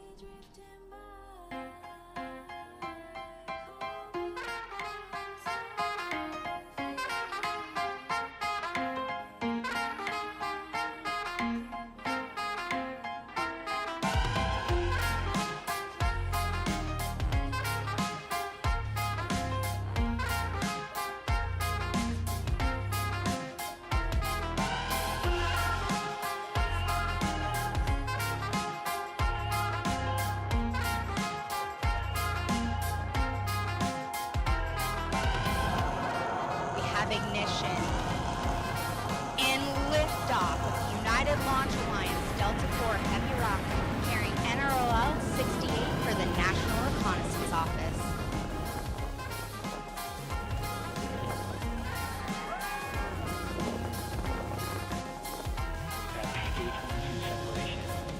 We have ignition, 2, 1. And liftoff of the United Launch Alliance Atlas V rocket, carrying Silent Barker NROL 107 for the National Reconnaissance Office and the United States Space Force.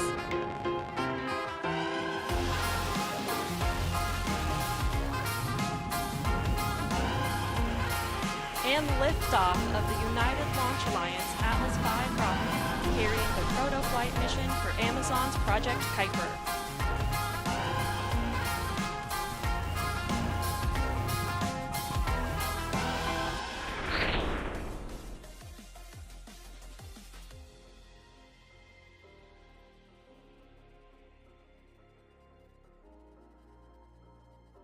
LH2 pre-start.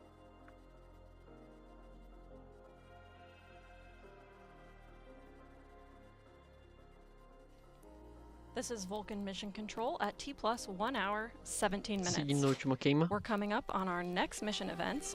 Let's listen in as we approach the third and final engine burn. LO2 pre-start.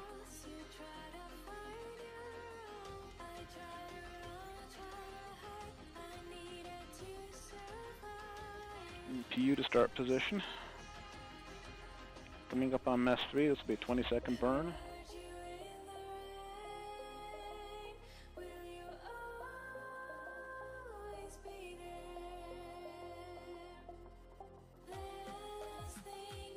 Ignition, full thrust. Both engines are up and running. We've now achieved Earth escape. Coming up on cutoff.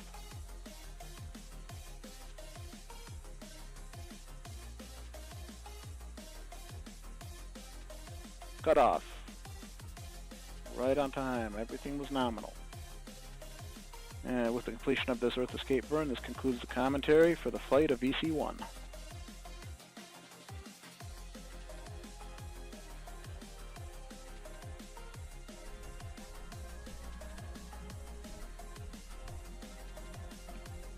This is Vulcan Mission Control at T plus 1 hour, 19 minutes. We just heard flight commentator Rob Gannon confirm the successful final burn of ULA's Centaur upper stage, carrying the Celestis Memorial Spaceflight payload to deep space. We'll now conclude our live coverage. For more information on the Vulcan rocket, visit ulalaunch.com. I'm Amanda Sterling, and thank you for joining me on this historic day. Before we sign off, let's take another Última look at the queima realizada inaugural com Vulcan sucesso. rocket, lifting off the pad for the first time. Última queima realizada com sucesso. Só tenho a agradecer a todos vocês e até o próximo lançamento. 9, 8, 7, 6, 5, 4, 3. We have ignition. And liftoff of the first United Launch Alliance Vulcan rocket, launching a new era in spaceflight to the moon and beyond.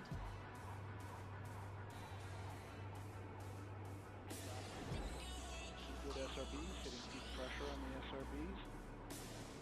Everything looking good.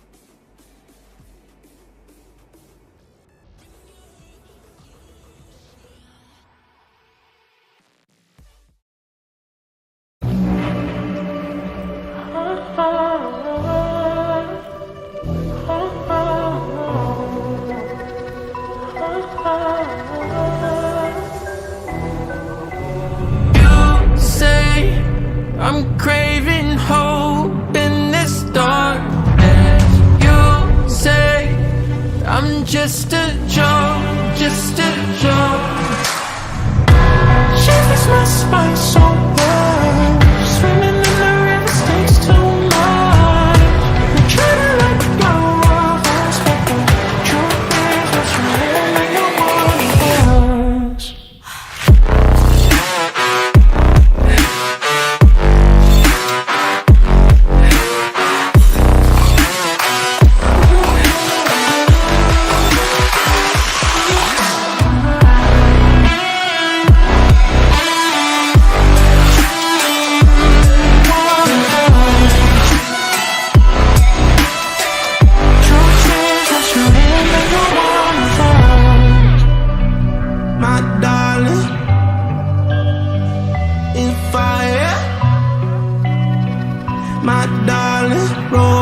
fire. You're a liar.